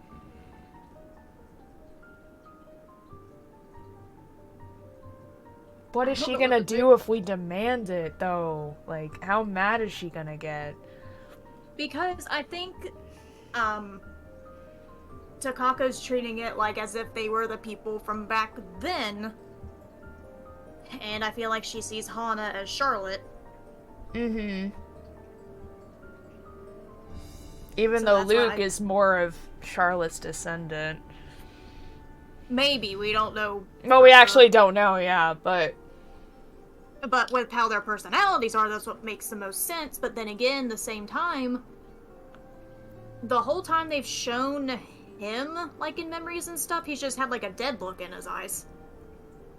Uh-huh, yeah. And never really showed, like, any kind of his personality other than the conversation we had earlier. So maybe he wasn't a good person. Because even, like, the image But of, she like, just was obsessed with him anyway. Yeah, because, like, even the image in the ballroom, Yeah. That he saw with her there. He had a dead look in his eyes, but Charlotte had all the emotion in the world. So that's what I'm confused about. Like, if she's obsessed with him, then it should be the other way around. Not focus on her, but more on how he looks, how he acts.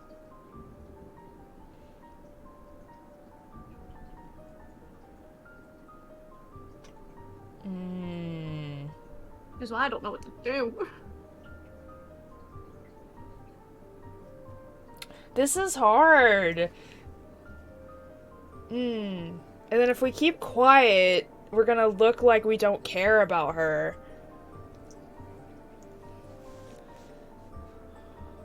But I feel like screaming to let her go has failed in every fucking thing prior. Yeah.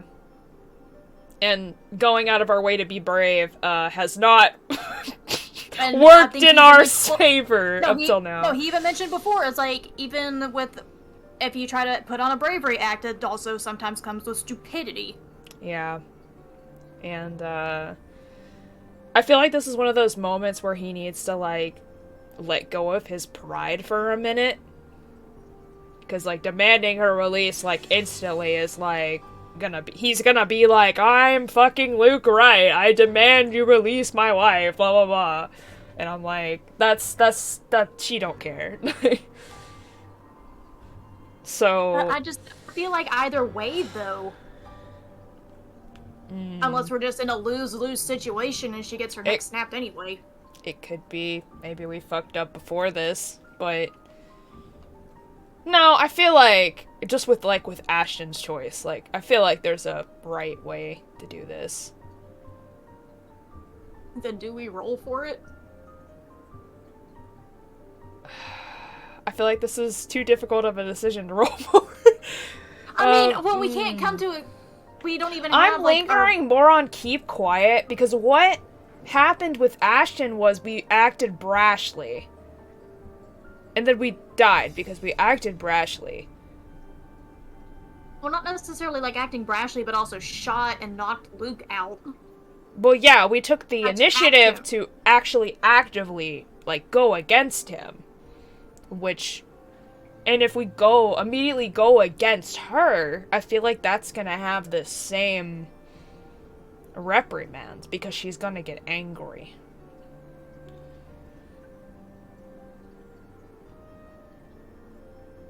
I feel like this is like a pride thing, where it's like, we want to demand her release, but should we? You know?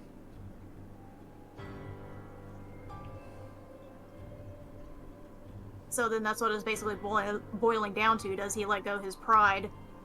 That's what I'm thinking. Because that's what happened in Ashton's case, because we had to let go of our pride to save Ashton, and we didn't! And he fucking died. So... I mean, he's also said before, like, whatever this little fucking episode is of his, of, like, how much he cares and everything, like, toward her, and how he acts like a dick to everybody else, so it's, like, also showing to her, because, like, the last few years of their marriage, he hasn't really... I mean, hell, he's even cheated on her. Yeah. He absolutely has. He almost did with Marianne, too, and Marianne said no. We stopped it. Yeah, I was like, fuck you. No. Marianne deserves better. Like, you're not getting... She's a good girl. Marianne deserves better. I don't know what to do. Help. Damn it. Yeah, it could be like a... Do we do the right thing by HahnAraa? Kind of thing? Or we do... Do right by ourselves. By the... Yeah. Help! Send help! I'm fucking... Are you rolling for it? Yes. Okay.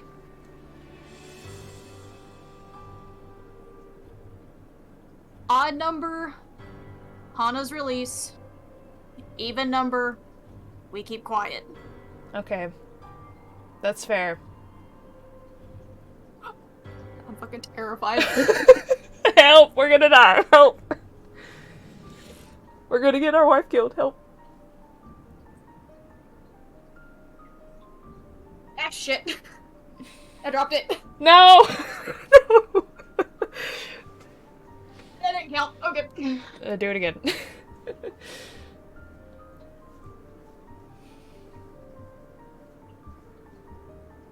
A very angry ghost. Angry ghost. Even. Keep quiet. Yep. Alright. Listen to the dice. The dice is always right. Oh, it's gonna make it go down with her. I knew, but it might save her life, though. I want to rage and scream, but my tongue feels fuzzy in my mouth. The fight is gone from me, and I can't sound out any protest. Anything I try to say dies off in my throat, and I'm paralyzed by the way the woman looks at me, the way she has her hands around Hannah's neck. Perhaps it's for the best that I keep quiet anyway. I know for a fact that one shouldn't aggravate a hostage taker. That's true. There is no winning an argument with someone who holds a life easily taken. Though is there any reasoning with a monster? She looks far too gleeful, far too deranged to be all there. The way she laughs as HahnAraa begs reinforces the thought. Please, Luke, help me. Help me. When did this all become so fucked up? A strangled cry racks my body when HahnAraa truly starts to beg for her life, and I only stand there, a coward with a tongue or the slightest hint of heart. Please, a coward don't without a hurt tongue. us. Please, my babies, they don't deserve this. Please have mercy, I beg of you. Oh God, I'll do anything if you just... She's gonna snap her neck. She's cut off as the woman's fingers tighten around her throat. To think that she's heard her pleas. To find out she's with children, does she feel nothing? Nope, she don't give a shit. She's so heartless to her children, unborn they may be. Hush settles over the room as she speaks up. Her voice is but a whisper and deathly slow, and I'm hard-pressed to hear it over the pounding of my heart in my ears. She speaks, the woman from the gardens, and the servant girl from the ballroom, from the hallucination, vision, memories, whatever they were. Will you not speak up for her? Will you not try to save your beloved wife? I didn't want you to fucking strangle her! Well, that... God damn it. I cannot stop the heat from flooding my cheeks, shame turning me red and making me grit my teeth in anger. And that same anger sets a fire in me, burns through the fear. It spurs me to call her out because of pride. Why? Will my words hold any sway? Who's to say you won't snap her neck the moment I take one step? Do you take me for an idiot? I take you for a coward. Nothing but a spineless coward. It seems she's found what she's looking for. She has no further use for HahnAraa. A hand on HahnAraa's back sends her falling down the stairs. I move to catch her, and that sends us both sprawling at the foot of the stairs. With my back to the ground and her on top of me, the pain doesn't even register in my head. But is she alive? That's all that matters. Well, she didn't strangle her. And all I can worry about is HahnAraa and the baby's well-being as I pull the both of us off the ground and away from the stairs, away from her. But it seems my sin is far too grave and my blunder too big that she can only look at me with disappointment and betrayal on her face. Though she doesn't completely shy away from me, the hold she has on my arm is light, ready to let go of me at a moment's notice. Much like I had easily let her stay as a hostage. It is only fair, I suppose. I am nothing but a coward in her eyes. A sorry excuse for a man who can't even muster up the courage to protect his wife and children. But she might have snapped your neck, woman! Like... cowards cannot be trusted. I'm so sorry, HahnAraa. I was so scared. You were scared? You weren't the one up there, Luke! Yes, but you're safe now, aren't you? You don't understand, Luke. What she did to me, to my head. That woman isn't human, and you just stood there. Did it even occur to you what she could have done to them? I know, right? She deserves so much better. Jesus Christ. She deserves Marianne, god damn it. I ship it so much. God damn it. Might happen and God might happen. damn it. Oh, There was like one scene with them, but I don't think there's any more. Afterwards, HahnAraa simply stares at me, her indignation and betrayal all in her eyes. This is the one time he was right, yeah. We nearly forget for a moment until the woman's laughter, a contemptuous sound rings above the hurt. You do not deserve what you have. Yep. He does not deserve anything that he has. He's a fucking prick. Just hearing her voice triggers something in HahnAraa as she starts to tear up. Her face contorts into one of pain and fear. But I grab her by the shoulders and keep her in place so that she can see me and only me.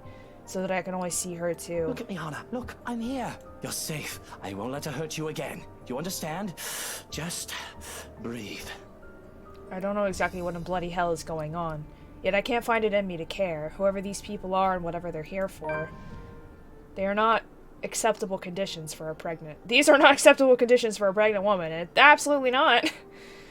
For all I know, this is all some sort of dumb charade to get to me. All the times I have seen the woman before, it could have all been an act to get to me, to get under my skin. To think they dare hurt Hana? For all that the fear that I had felt seeing her touch Hana, I can only think of her as an actress in grotesque makeup. My hand still shakes, the fear not having quite gone, but anger fills me as I look at the woman, a sneer on my face. How dare you! I don't care who you are, but how dare you touch Hana! I want you out of my house! Out before I call the police! That's not gonna help now, buddy. Away for the rest of your miserable life! And that goes for all of you! I hold my ground firm and strong with my declaration. But the nerve of her, she just laughs in my face. A terrible, dreadful laugh that makes me feel as if there are ants crawling on my skin and maggots squirming into my ears. You are telling me to get out of your house. You threatened to lock me up. She laughs and she laughs. What's so funny? What are you laughing at? None of this is funny! She persists and it almost feels like her voice is in my head. Oh, no different. No different. You're all the same. You can all suffer together. That is when everything turns to complete and utter shite.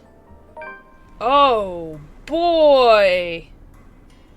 So there's 5 of us left so far. Yeah, both of the dependable ones that we had are both dead. Well... Save. We did the choice! She's alive, at least. She doesn't really like us, but she's alive. It's a slow thing, a whisper more than a bang as the darkness creeps into every corner of the room.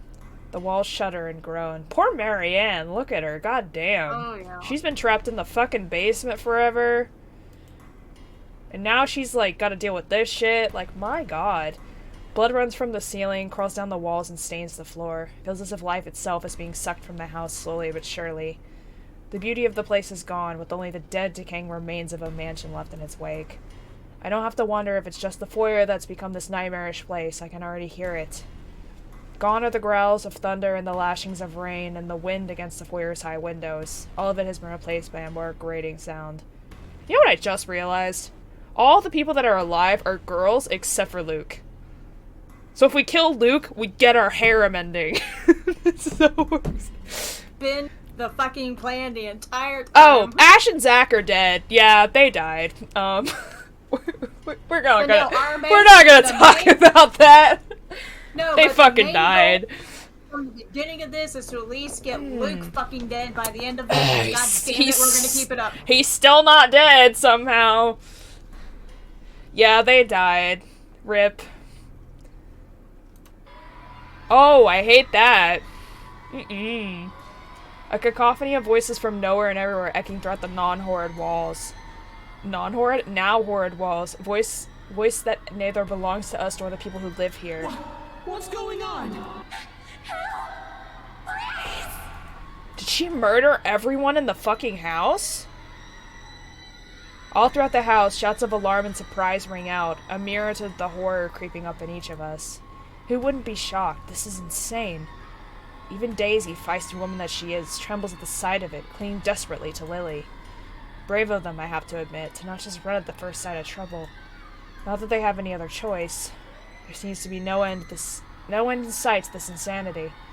If anything, this only feels like it's the beginning of the end. Help me! Oh my god! Please, somebody! Anybody!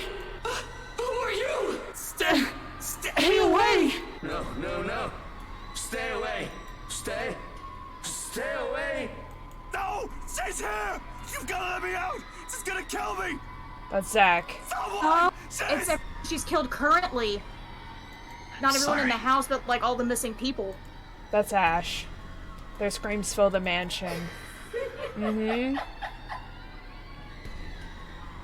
She laughs all the while, a harsh, agonizing sound that goes on for what feels like forever.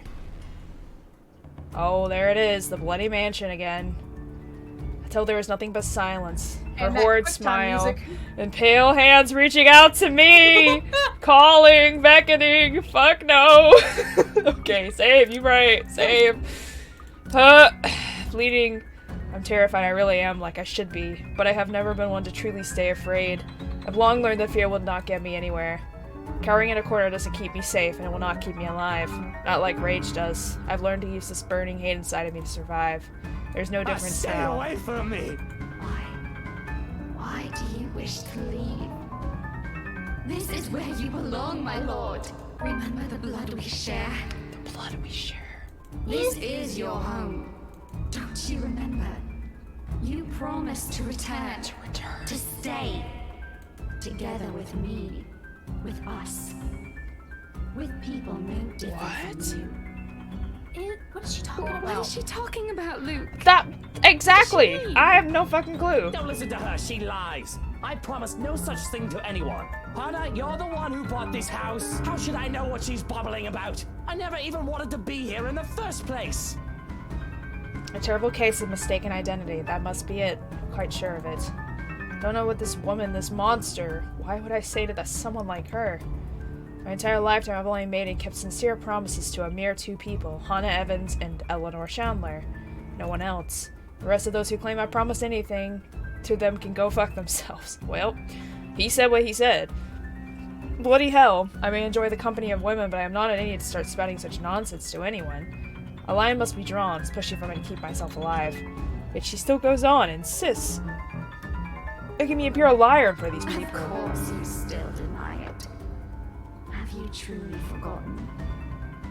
Possibly. You haven't changed, I see. Still a deceiver. She's lying! You see, my love, nothing has changed. Still no difference, you and I. Just like the rest of us. Just like every single soul in this putrid wreck. We've waited for so long. You can hear them, yes. Their pleas, their calls, their invitation. Come, my lord. The house seeks its master. She, the monster, reaches out again, her hands a gory, abhorrent sight, along with that smile spreading across her face. My body's already moving on instinct, stumbling back one step at a time in a desperate bid to be away from her, anything to put distance between me and this vile creature. No matter what she says, I am nothing like her. I need to get out of this house. Out of this country, preferably. Take HahnAraa with me, we could start a new life out of this dreadful city, start a family. There's nothing for us here. Her parents were long gone. Nothing to keep us tied to this place. Shrocken has likely been taken by this woman, and he's not what binds me to this wretched city. I only need HahnAraa. We can leave, we can... Careful, Luke. My foot steps onto something, sending me sprawling on my back and flat on the floor. Beside me a paper, familiar one, flutters down. The letter? Or no, maybe it's the one that Kylie drew. No, it's the letter! The letter. It's this thing again from the open house, though it feels less like a gimmick and more like a threat, what with recent events. Must have fallen from the detective in the commotion earlier. With this owner having met a gruesome death, now it simply bears its equally grisly message for everyone in the room to see. Help me. Help me. Help me. Is this it? Have they been telling us why everything in my life has gone to shite? Because of some stupid old letter? Yep. An invitation indeed. One I am not willing to accept, not any time. From the top of the stairs, the creature moves again, drawing my attention back to her. Her gait remains slow and awkward as she walks forward, that smile never leaving her, but I don't. I won't give her the chance. I am not dying here. I certainly am not giving myself to a hideous creature like her either. Adrenaline kicks in, and despite panicked gasps and worried glances from the people in the room, I pay them no mind as I reach for the main door and, without warning, it slams open, revealing not the mansion grounds like I am expecting. Before my mind can even comprehend what's happening, black tendrils have already coiled tightly around my limbs, dragging every person to the foyer into the room. None of us can even get to scream when darkness completely envelops us upon the door's clothing. Understand your places now, my love. What? You belong here. Is it so difficult to grasp? We've been waiting. Well, take him. We don't give a shit. Just let everybody else go. Leave the women. Yeah, save the women. Not the man. That's how. Leave the women. Save the women. This is the fuck the men playthrough. I didn't even plan this. There's a moment of panic when the feeling of the tendrils around my limbs finally dissipates. As soon as my eyes adjust to the darkness of the room and I'm on my feet, I'm reaching for my knife and holding it out, watching, waiting for every movement, using it as a way to put distance between me and these peasants. Who knows what they'll do now? We're all desperate to get out of this house. There's only 5 of us in this room, 2 of them friends at that. I cannot trust these people not to turn on me. Bloody hell, even HahnAraa's giving me the same looks as them now.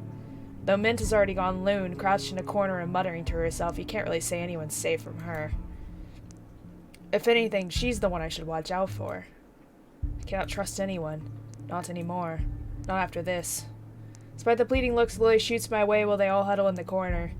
But I have to remind myself that even people like her are capable of doing the unpleasant. She's only human after all. It's never an excuse. Why, even HahnAraa has her cunning, manipulative moments, though she does it much subtler than I. Why else would Lily show this letter to us that day if not to save herself? I guess that backfired on her now that she has her own friends and are also stuck up here. Well, I mean, she didn't want to send it to anybody, it just fucking happened. Still, I have every right to be living. With everything else. Yeah. Everything that I've built has fallen apart. All because these people came into our lives. You! All of you! This is all your fault! If I've died to this bloody case, I'm taking you all down with me! Put that knife down, Lucille.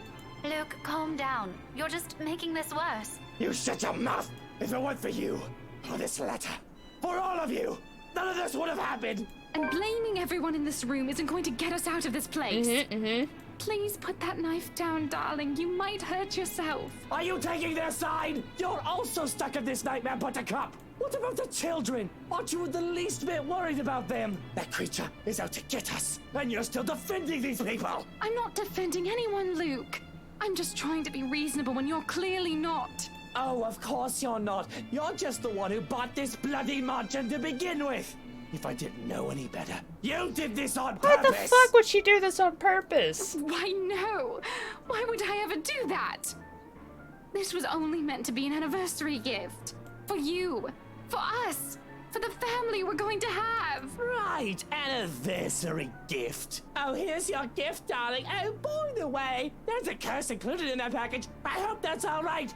Are you really that eager to get rid of me, HahnAraa? She didn't fucking know. Because if that's what you've been meaning asshole, to do listen here. here. You might as well just put a knife in my back. Wow. Oh, she slapped him. Suddenly, HahnAraa steps up and slaps the knife away from my hand. Said knife slides uselessly under the table out of my reach. Before my mind registers what's happening, a sharp blow explodes in the side of my head, sending me reeling backwards. She fucking punched him! Let's go! Yes! She rarely stands before me afterwards, without even batting an eye, glaring at me as if she might just rip my head off in this instant. Sometimes I forget. Don't you dare, Luke. Don't you dare imply I've ever thought of you that way. But Hannah is never the weak woman I believed her to be. How did I come to think of her as such? She used to be someone I could look up to, isn't she? When you look at her now, the way she stands tall facing a man like me, the same way she has done so all these years, I can't help but think. I'm not responsible for taking that part of herself away from her. To your time is Mrs. Luke right. What a bunch of shite. Realizing this, I can only look away when she reaches up and places a hand on my face. Gone is the anger in it. Gone is the anger in it, I think it's supposed to say, and only a soft smile remains while she looks at me with a shine in her eyes. 7 years we've been together, I've only been nothing but a piece of shite to her.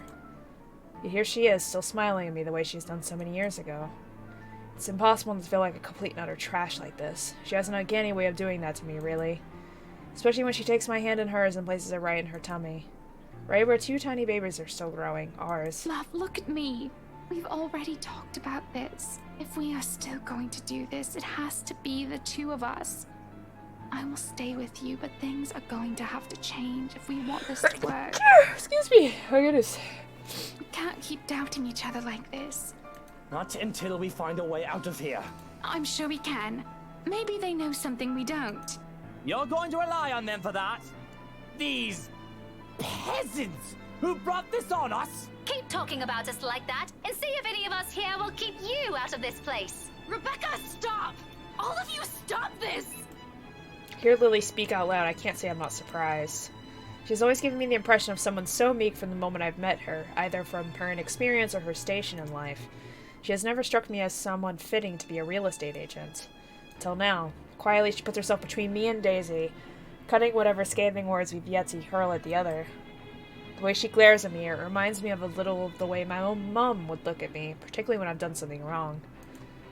And it's not a stare she's unused to showing. She has done this before, probably to a younger sibling. Huh. If she only sees us now as a couple of squabbling kids and not too mature adults, well, that's only to be expected. No doubt that's how she sees us. Not that it matters when Lily starts speaking again, after some of the anger and tension is lifted from the room. Stop this, please! With or without that damn piece of paper, we...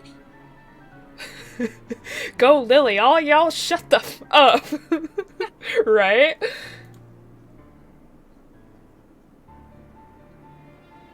A deep breath. An exhale.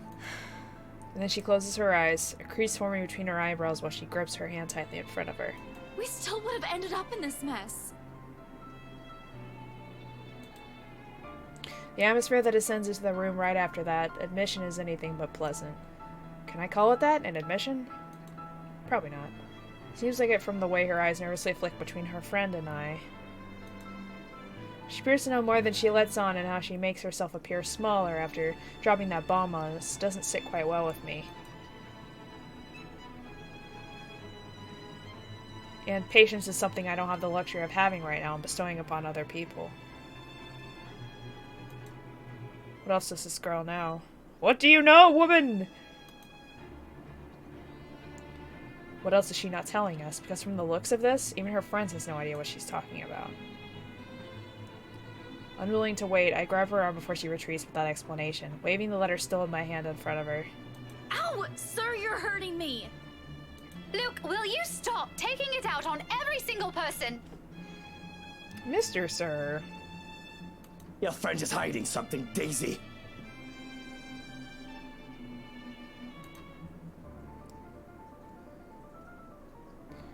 She struggles for a moment, but my hold eventually forces her to look up at me. Fear and uncertainty spreads across her features, especially when her eyes land on the damn paper. As much as I want to be considerate right now, I want answers. What do you mean, Lily? What do you mean? I'm not sure about it. Don't give me that, you know something! Ow! Please, sir! I know the paper's useless, okay? The mention of the letter all of a sudden mid-stands. I've almost forgotten she was here. Her ramblings have me faded in the shouting. That warning, she snatches the paper out of my hand.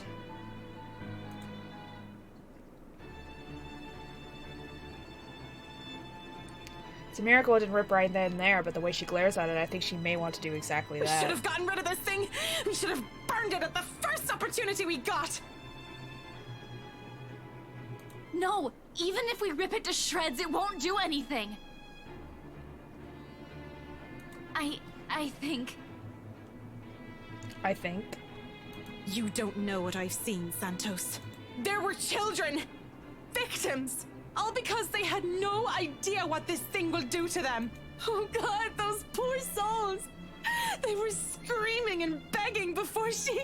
Then what about those people they mentioned in the news lately? All those who died? My coworkers? The open house clients? None of them had seen it. Even Rose. And yet they're all dead. I should know. That letter has been with me since I picked it up. And I swear I didn't make copies of this thing. Even if I wanted to save myself, I wouldn't do that to my friends. Or anyone. And yet we're all here! Are you taking me for a fool, Lily? The letter was a joke. I have to go with whiskey on this. Who knows how many has already seen this before you found it? This cursed thing has to go! We would have ended up here either way. Maybe? I really don't know. Sir, please. All I know is that paper isn't the reason why all of this is happening. It started the chain of events, but it's not the actual real reason. There's something else. Maybe it's this place that's the problem. Maybe it's this we should be getting rid of. What? You mean, like, burn this place down?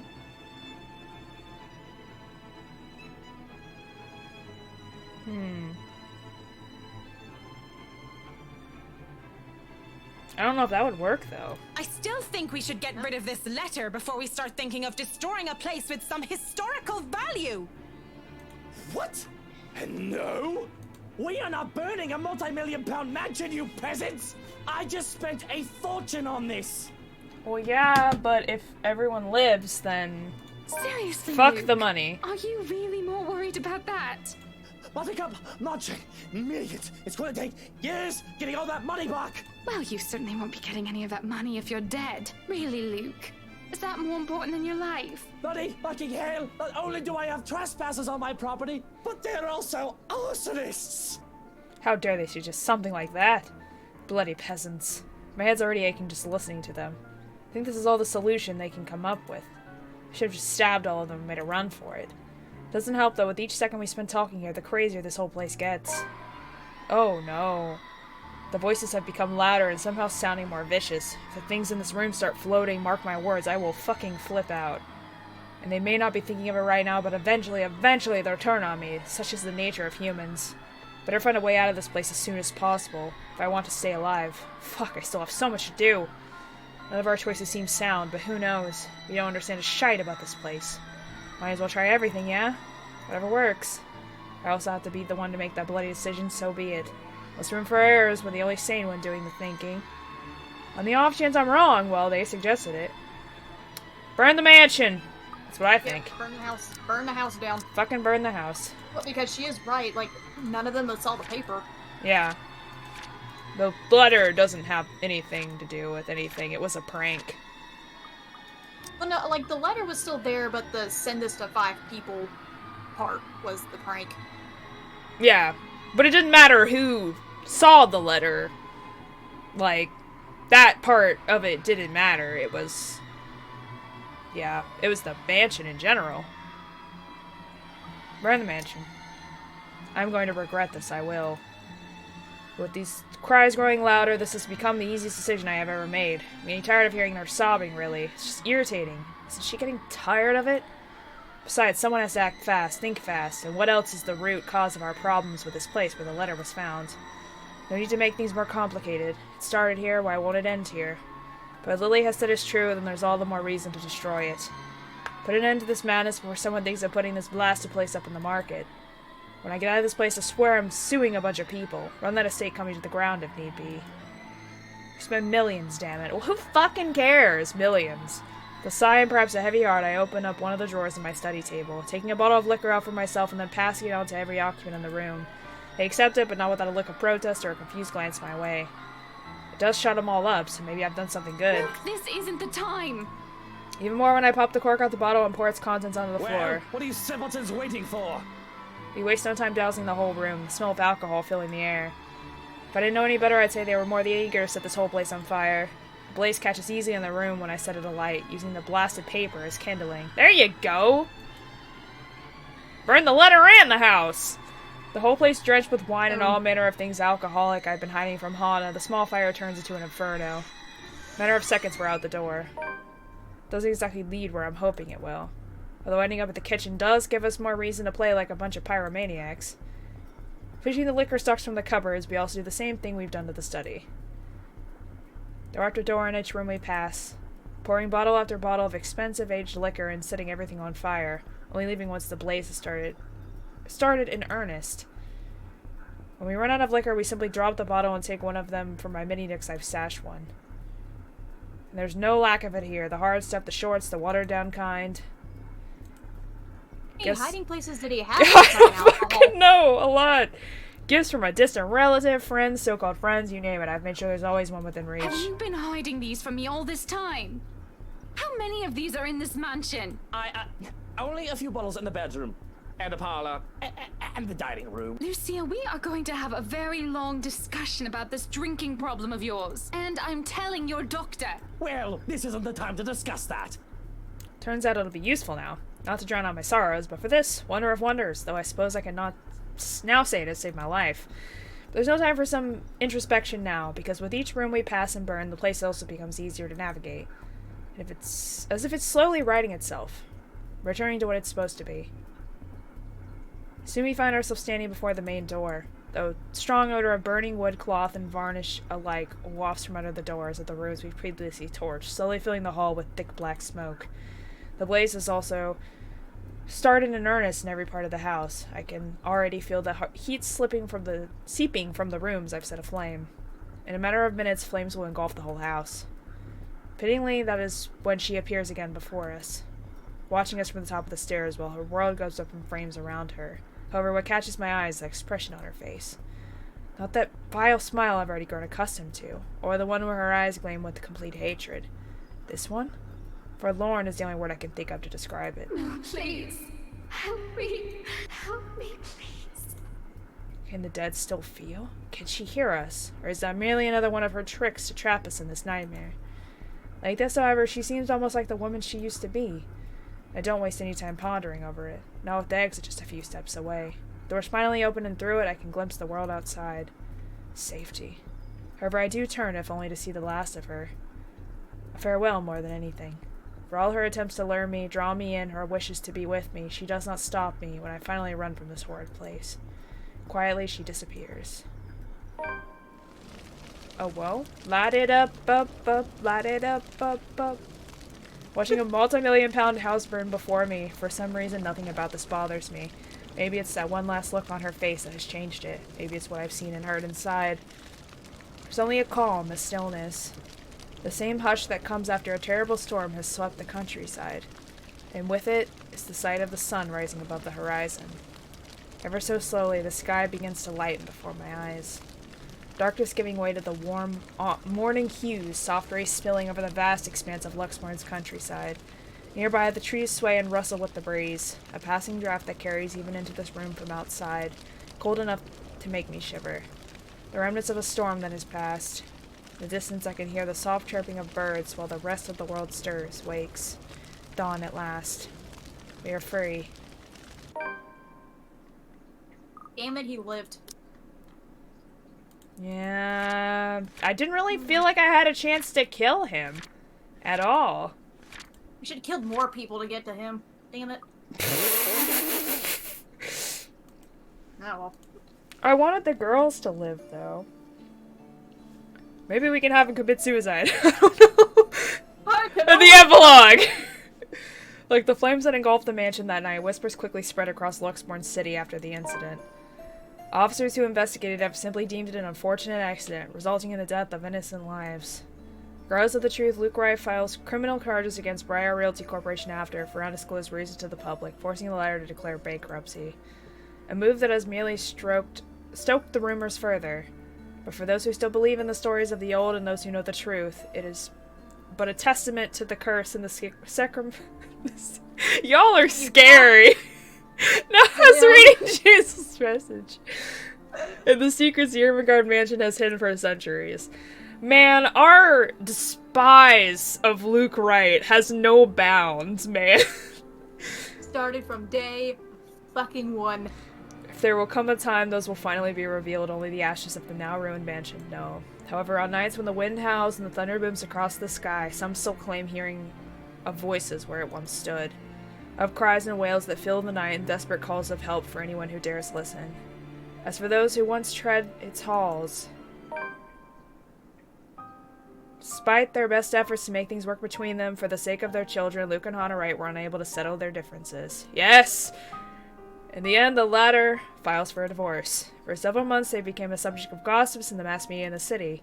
In spite of this, the two have uncharacteristically remained tight-lipped on the circumstances of their separation, though many assumed it's the inevitable falling out stemming from trouble during the couple's housewarming party. To everyone's surprise, however, Luke Wright quickly accepts the sword's decision to disperse from the Evans-Harris life, without creating much fuss. Even after Hannah Evans has given birth to the children months later, the man is rarely seen around the family. merely leaving his children paltry gifts in the mailbox whenever he's in town, never showing his face. With the Wright's couple separation also comes the Wright-Evans conglomerate split up. Although the Wright Enterprises still manages to do well in the business with Evans Incorporated back as its competitor, other tech leak places and CEO in the company under legal spotlight months later. This time, however, with the then Chief Inspector Harvey Lee's sudden absence, the businessman isn't able to escape close scrutiny. In an investigation headed by the newly appointed Chief Inspector, Abigail Harris, all of Wright... Huh? Hell yeah. She was there whenever, trying to hold Ash back. Oh yeah, that's right! She wasn't there for very long. All of Wright Enterprises' illegal business dealings within the past 10 years come to light. Although his involvement with other crimes is still being investigated, disclosure has caused a huge outcry, especially from the city's business sector. Sued on multiple grounds, the company is ultimately forced to shut down. Oddly, when Luke Wright steps out of his office one last time, there's only a small smile on his face. To avoid public outrage, the once affluent businessman immediately leaves the city. All of his bank accounts have been emptied, including his Luxmore apartments, leaving not a single trace or clue where he might be hiding. The last time we have seen of the man was a flight bound for Ireland. To this day, no one has heard from him. Not even Hannah Evans. Even his people from the old White Enterprises who have been left to deal with the aftermath. Though over the past few months after the situation has calmed, some have made claims of spotting him flitting in and out of the city, if only to check on those he has left behind. Aww, she's so pretty! Look at her! Aww! Following the company split, HahnAraa Evans reestablishes Evans Incorporated, becoming its CEO like her late father has always wanted for her. Through a bit of practice and doubted by many people at first, the Evans heiress quickly finds her bearings and proves to be every bit as talented in the business as her parents. Soon under her management, the new Evans Inc. flourishes, becoming one of the prime investments and finance companies in Luxbourne City. Months after her recovery, Marianne McCullough heads back to her homeland, ready to close the chapter of her past she has long left hanging for so long. There, she visits Lorraine's grave, asks for forgiveness from the girl she once loved, something she has intentionally avoided for years. Though the terror of what she has witnessed inside the Ermengarde mansion still clings to her, she readily chooses to move on from it. Turning a new leaf by focusing on a new branch of her interior design company and leaving her interior design company at Luxbourne in the hands of her secretary instead. Although she never returns to the city after, she is frequently seen visiting to check on the people has become acquainted with in her years there. Having finally accepted herself, she won't deny she's in a happier place now. Aww. Oh my god, by some stroke of luck or an unfortunate circumstance of fate, Marianne encounters Luke Wright once again almost a year after she returned home. She meets the man in the local marketplace, newly settled, fumbling, and confused. Although her opinion of him remains ambivalent at best, she reluctantly offers help, especially after seeing him stumbling on his Gaelic more times than she deems acceptable. It becomes a start. Not to a close friendship by any means, but perhaps something akin to it. And on better days, when vitriol and scathing words don't get in the way, there's only the pleasant companionship one offers to the other. Casual visits to the other's home, sharing a bottle of wine or two, and simply talking about anything under the sun. A comfort after the things they can no longer have. Something they both eventually learn to appreciate with time. Despite making the Ireland Bridge of her interior design company her focus, now Marianne continues to care for her most avid patrons in Luxbourne when requested. After work on the Ermengarde mansion, HahnAraa Evans has never trusted another to handle the design for any other place she owns. While moving back to Evans Mansion after her divorce, Marianne's name is the first thing she calls, and the woman is quick to fly back to the city at the socialite summons. Not only helping with the decorations of the old place, but also assisting with the renovations, much to Hannah's delight. Since then, the two women have kept a close friendship and business relationship. Often they can be seen going around town together when Marianne's in town, and the Evans heiress can be found recommending the designer to her peers during parties. Some even may go as far as to say HahnAraa Evans has confided with Marianne McCullough during the tumultuous time of her divorce with Luke Wright. Whatever the case is, one can't deny that both women have found a confidant in the other. I'm happy with that. I'm pretty okay with that. He's playing both of them. And whoa. In the months that follow, Rebecca Gales becomes a prominent researcher within Luxbourne's major academic circles. Look at her and her little bun. So cute. Especially after writing that she has discovered about Anselm Village and the Ermengarde Mansion. With help from Professor Andrew Clark, she is soon able to secure funding to continue her research, presenting her findings yearly at local and international synopsiums. Now at the tail end of her current study, she hopes to publish her first book, correcting all inaccuracies in the city's current history. A move supported by both colleagues, students, and friends alike. Though she knows she still has a long way to go before she can even begin to change people's minds about it, Professor Clark has warned her as much. She perseveres. Doing it not for herself, but for the sake of what she lost after the curse. As fresh as the wounds are still, this is how she remembers. Aww, she's painting! Aww, Isabella! With her newfound courage, Isabella Santos finally chooses to pursue what she really wants for herself. Having made enough to keep her family afloat for a few years, and with their blessing, she quits her job at RoriVT Corporation and takes a scholarship offer from the local university. Though remarkably out of practice and unsure if she'll be able to keep up by the time she returns to university, she finds her feet soon enough with the help from people close to her. And with her confidence and her skills growing, so do the number of people recognizing her and her work. It doesn't take long for several award-giving bodies to take notice of her. For all her accomplishments, however, she has never truly forgotten what happened at the Ermengarde mansion, nor what she has lost. The images still remain in her, and on particularly unpleasant nights, terrors continue to visit her dreams. She knows those won't ever disappear from her life. It has become a part of her in the same way death is permanently taken from her. However, she's no longer afraid, and with a brave face she carries on, earnestly wishing that someday she'll be able to paint brighter, more vivid thoughts on her canvas. An honest portrayal of life and hope amidst the fear. Oh, there they are! Friendos! Best friendos! Shortly after accepting the scholarship grant from Luxembourg University, Isabella moves from Salem residences in favor of staying in the dorms close to her campus. Though Rebecca Gales is quick to offer assistance for the move, she does admit she will be missing her neighbor for more than 5 years.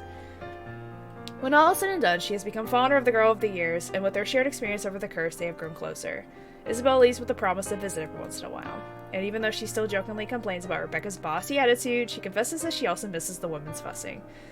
After all, in a place miles away from her real family, Rebecca is still the closest thing she has to a sister. While she's still aware she has plenty of ways to go, getting back to school has also opened a lot of opportunities for Isabella.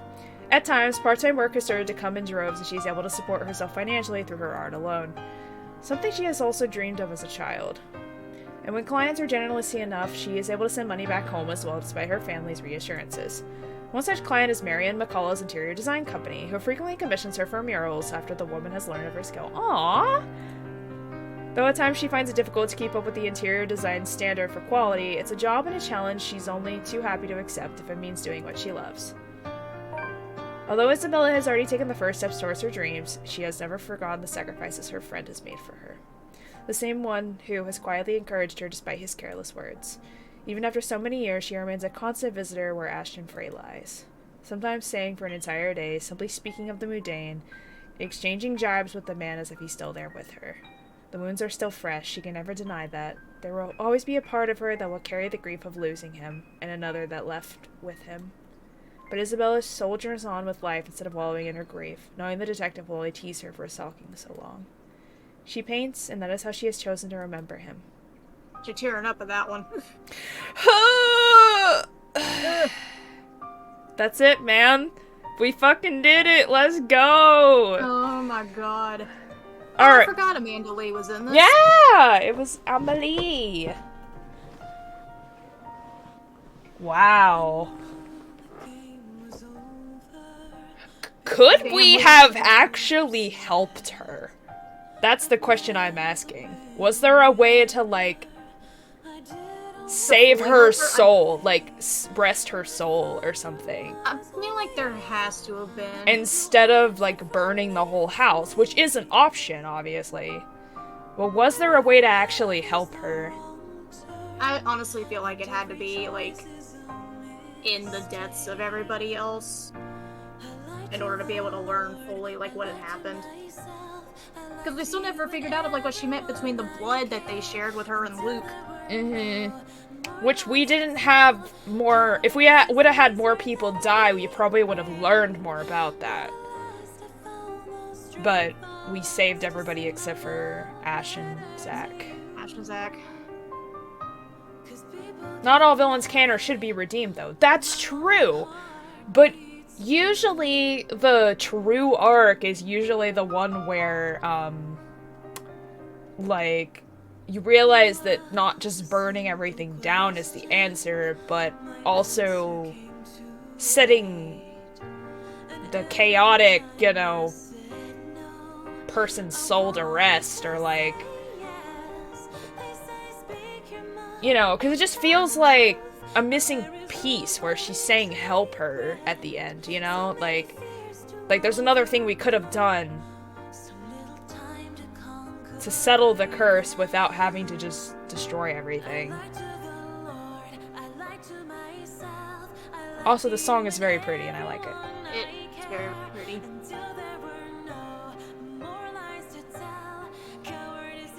I'm gonna let all the credits roll because I like the song. Yeah, but also I could look up now that we've finished her story and stuff of what we missed.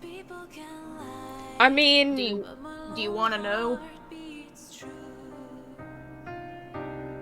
I don't know if I want to go over it all like on stream or not, though. Well, no, I mean like just like look up like. Yeah, we can like look it up and talk about it later.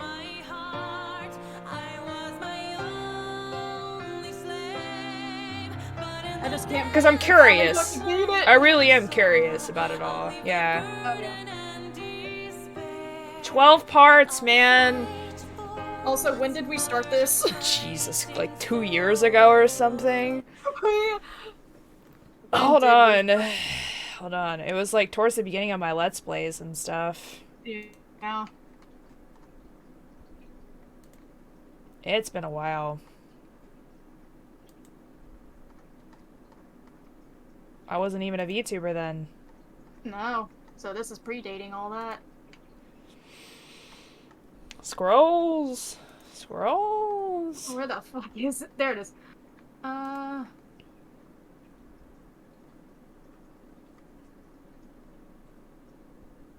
July 5th, 2020. Wow. So yeah. Is when we started. Yeah, about 2 years. A little over 2 years. Took us about 2 years to finish this damn game. What the heck? Oh my god. I think it is Amelie singing. It sounds like her. It is. I'm pretty sure it is. She sings the opening song, right? Yeah, I'm pretty sure this is hers, too.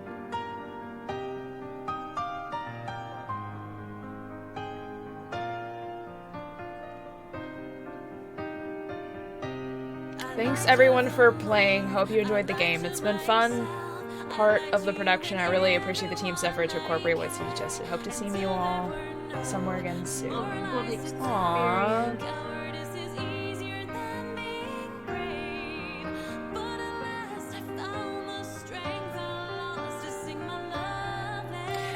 Ah!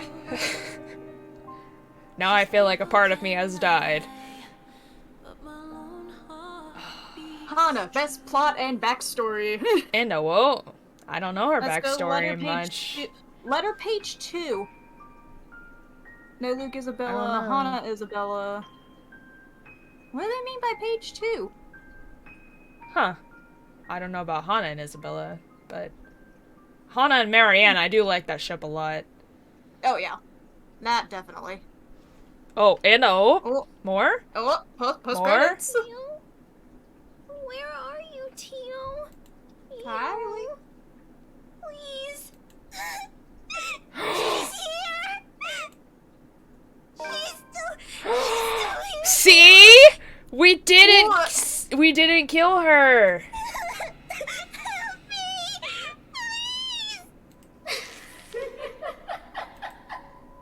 please. She fucking dead. What the fuck? No! Why would you do this to me? Oh my god. But you dang sure ticked her off. I mean... Yeah, you're right. God. Dear you, if you've reading this, that means you've finished playing the game in one way or another, and we thank you for the time you spent in playing the letter. This game is our passion project more than anyone, and we sincerely hope we deliver to bring you a one-of-a-kind visual novel experience. The letter is the first of many visual novels coming from us. If you liked what you did with this game, like to support us, please take some time to click on the button below to find out how. Thank you so much for everything. Let's talk soon. Love, the ongoing. Aww. Damn it, I knew there was a way we could have saved her.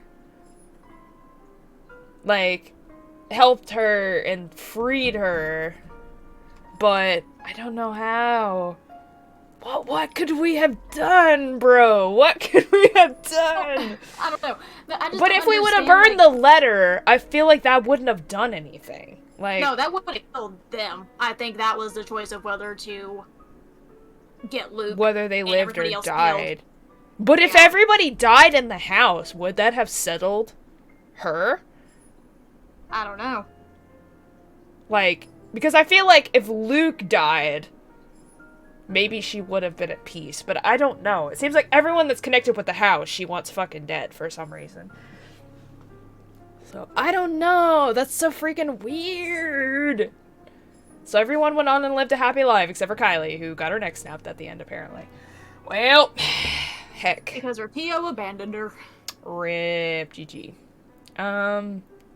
So what were we supposed to do about that, man? What were we supposed to do? I mean, I just still don't understand, like, why the ghost was even, like, attached to her anyway. No, we're not doing a second playthrough. This took us 2 fucking years. I do wanna... one more time! No! I do wanna look at some of the, like, backstory stuff, though, and see what we could have done differently. Like... Or at least get, like, full picture yeah. and stuff. And get, like, the full backstory of her and what happened with her past. Because a lot of that I don't understand just yet. But we didn't kill everybody, which gives us more backstory on what happened, so... Had we had done that... But wow, we finally did it! Let's go! About damn time. And now, after this, we get to play a completely different game! Oh boy, that's gonna be fun. This took 4 hours. Yeah. Oh my god. That's gonna be really funny. Ken is playing Hooked on You, which is the Dead by Daylight dating sim. I'm kind of curious to see what that's like. I forgot that came out. I know! Not gonna lie, I kinda dig the Huntress. So does that mean you gonna play it? I don't know, it beats me. That would be the only route I would be interested in, though. Like, everybody else, I'd be like, whatever. One and done. Yeah, I'm good. No, I'm not playing Sucker for Love. Fuck that game. No. I don't like tentacles, and I don't like aggressive, like, cheating on Cthulhu monsters. Yeah, but it's hysterical. It is really funny. I've watched Mark play it, but, like, I don't want to play it myself, personally. Oh, yeah. It's just not for me. No, definitely not. But it's really funny to watch. I give you that. Alright, I'm gonna raid Ken. I want to see what this is about. I'm curious. Yeah, please. I'm curious. He's playing Hooked on You, which is a Dead by Daylight dating sim. Ken is a really good friend of mine. We stream on Thursdays. We play Learn Japanese to Survive. So go check him out. Go follow his channels. Follow whoever he's collabing with right now. I think he's Hooked. I'm not sure. He's collabing with someone, but I don't think I know them. But I'm sure he'll tell you all about them. But he's real cool dude. He's real friendly, and he likes to play a lot of different kinds of games. So he's a good friendo. But thank you all for continuing to stick with us throughout this playthrough, and we finally finished. We'll probably look up some more information on it in our own free time, but for now, this is what we have done with the game and the ending that we got. So it's interesting because everybody gets a different ending. Yeah, it's all different endings. So, yeah. Which, that's what's amazing to me about this, is like how branching it actually is. It really is. It is a one-of-a-kind fucking experience. Like, and the fact that it's like fully voiced aside from like narration stuff. Yeah. It's wild. It is huge. Like, but anyways, we are rating now, so thanks everybody so much for coming, and we will see you all in the next playthrough. Bye bye. Bye.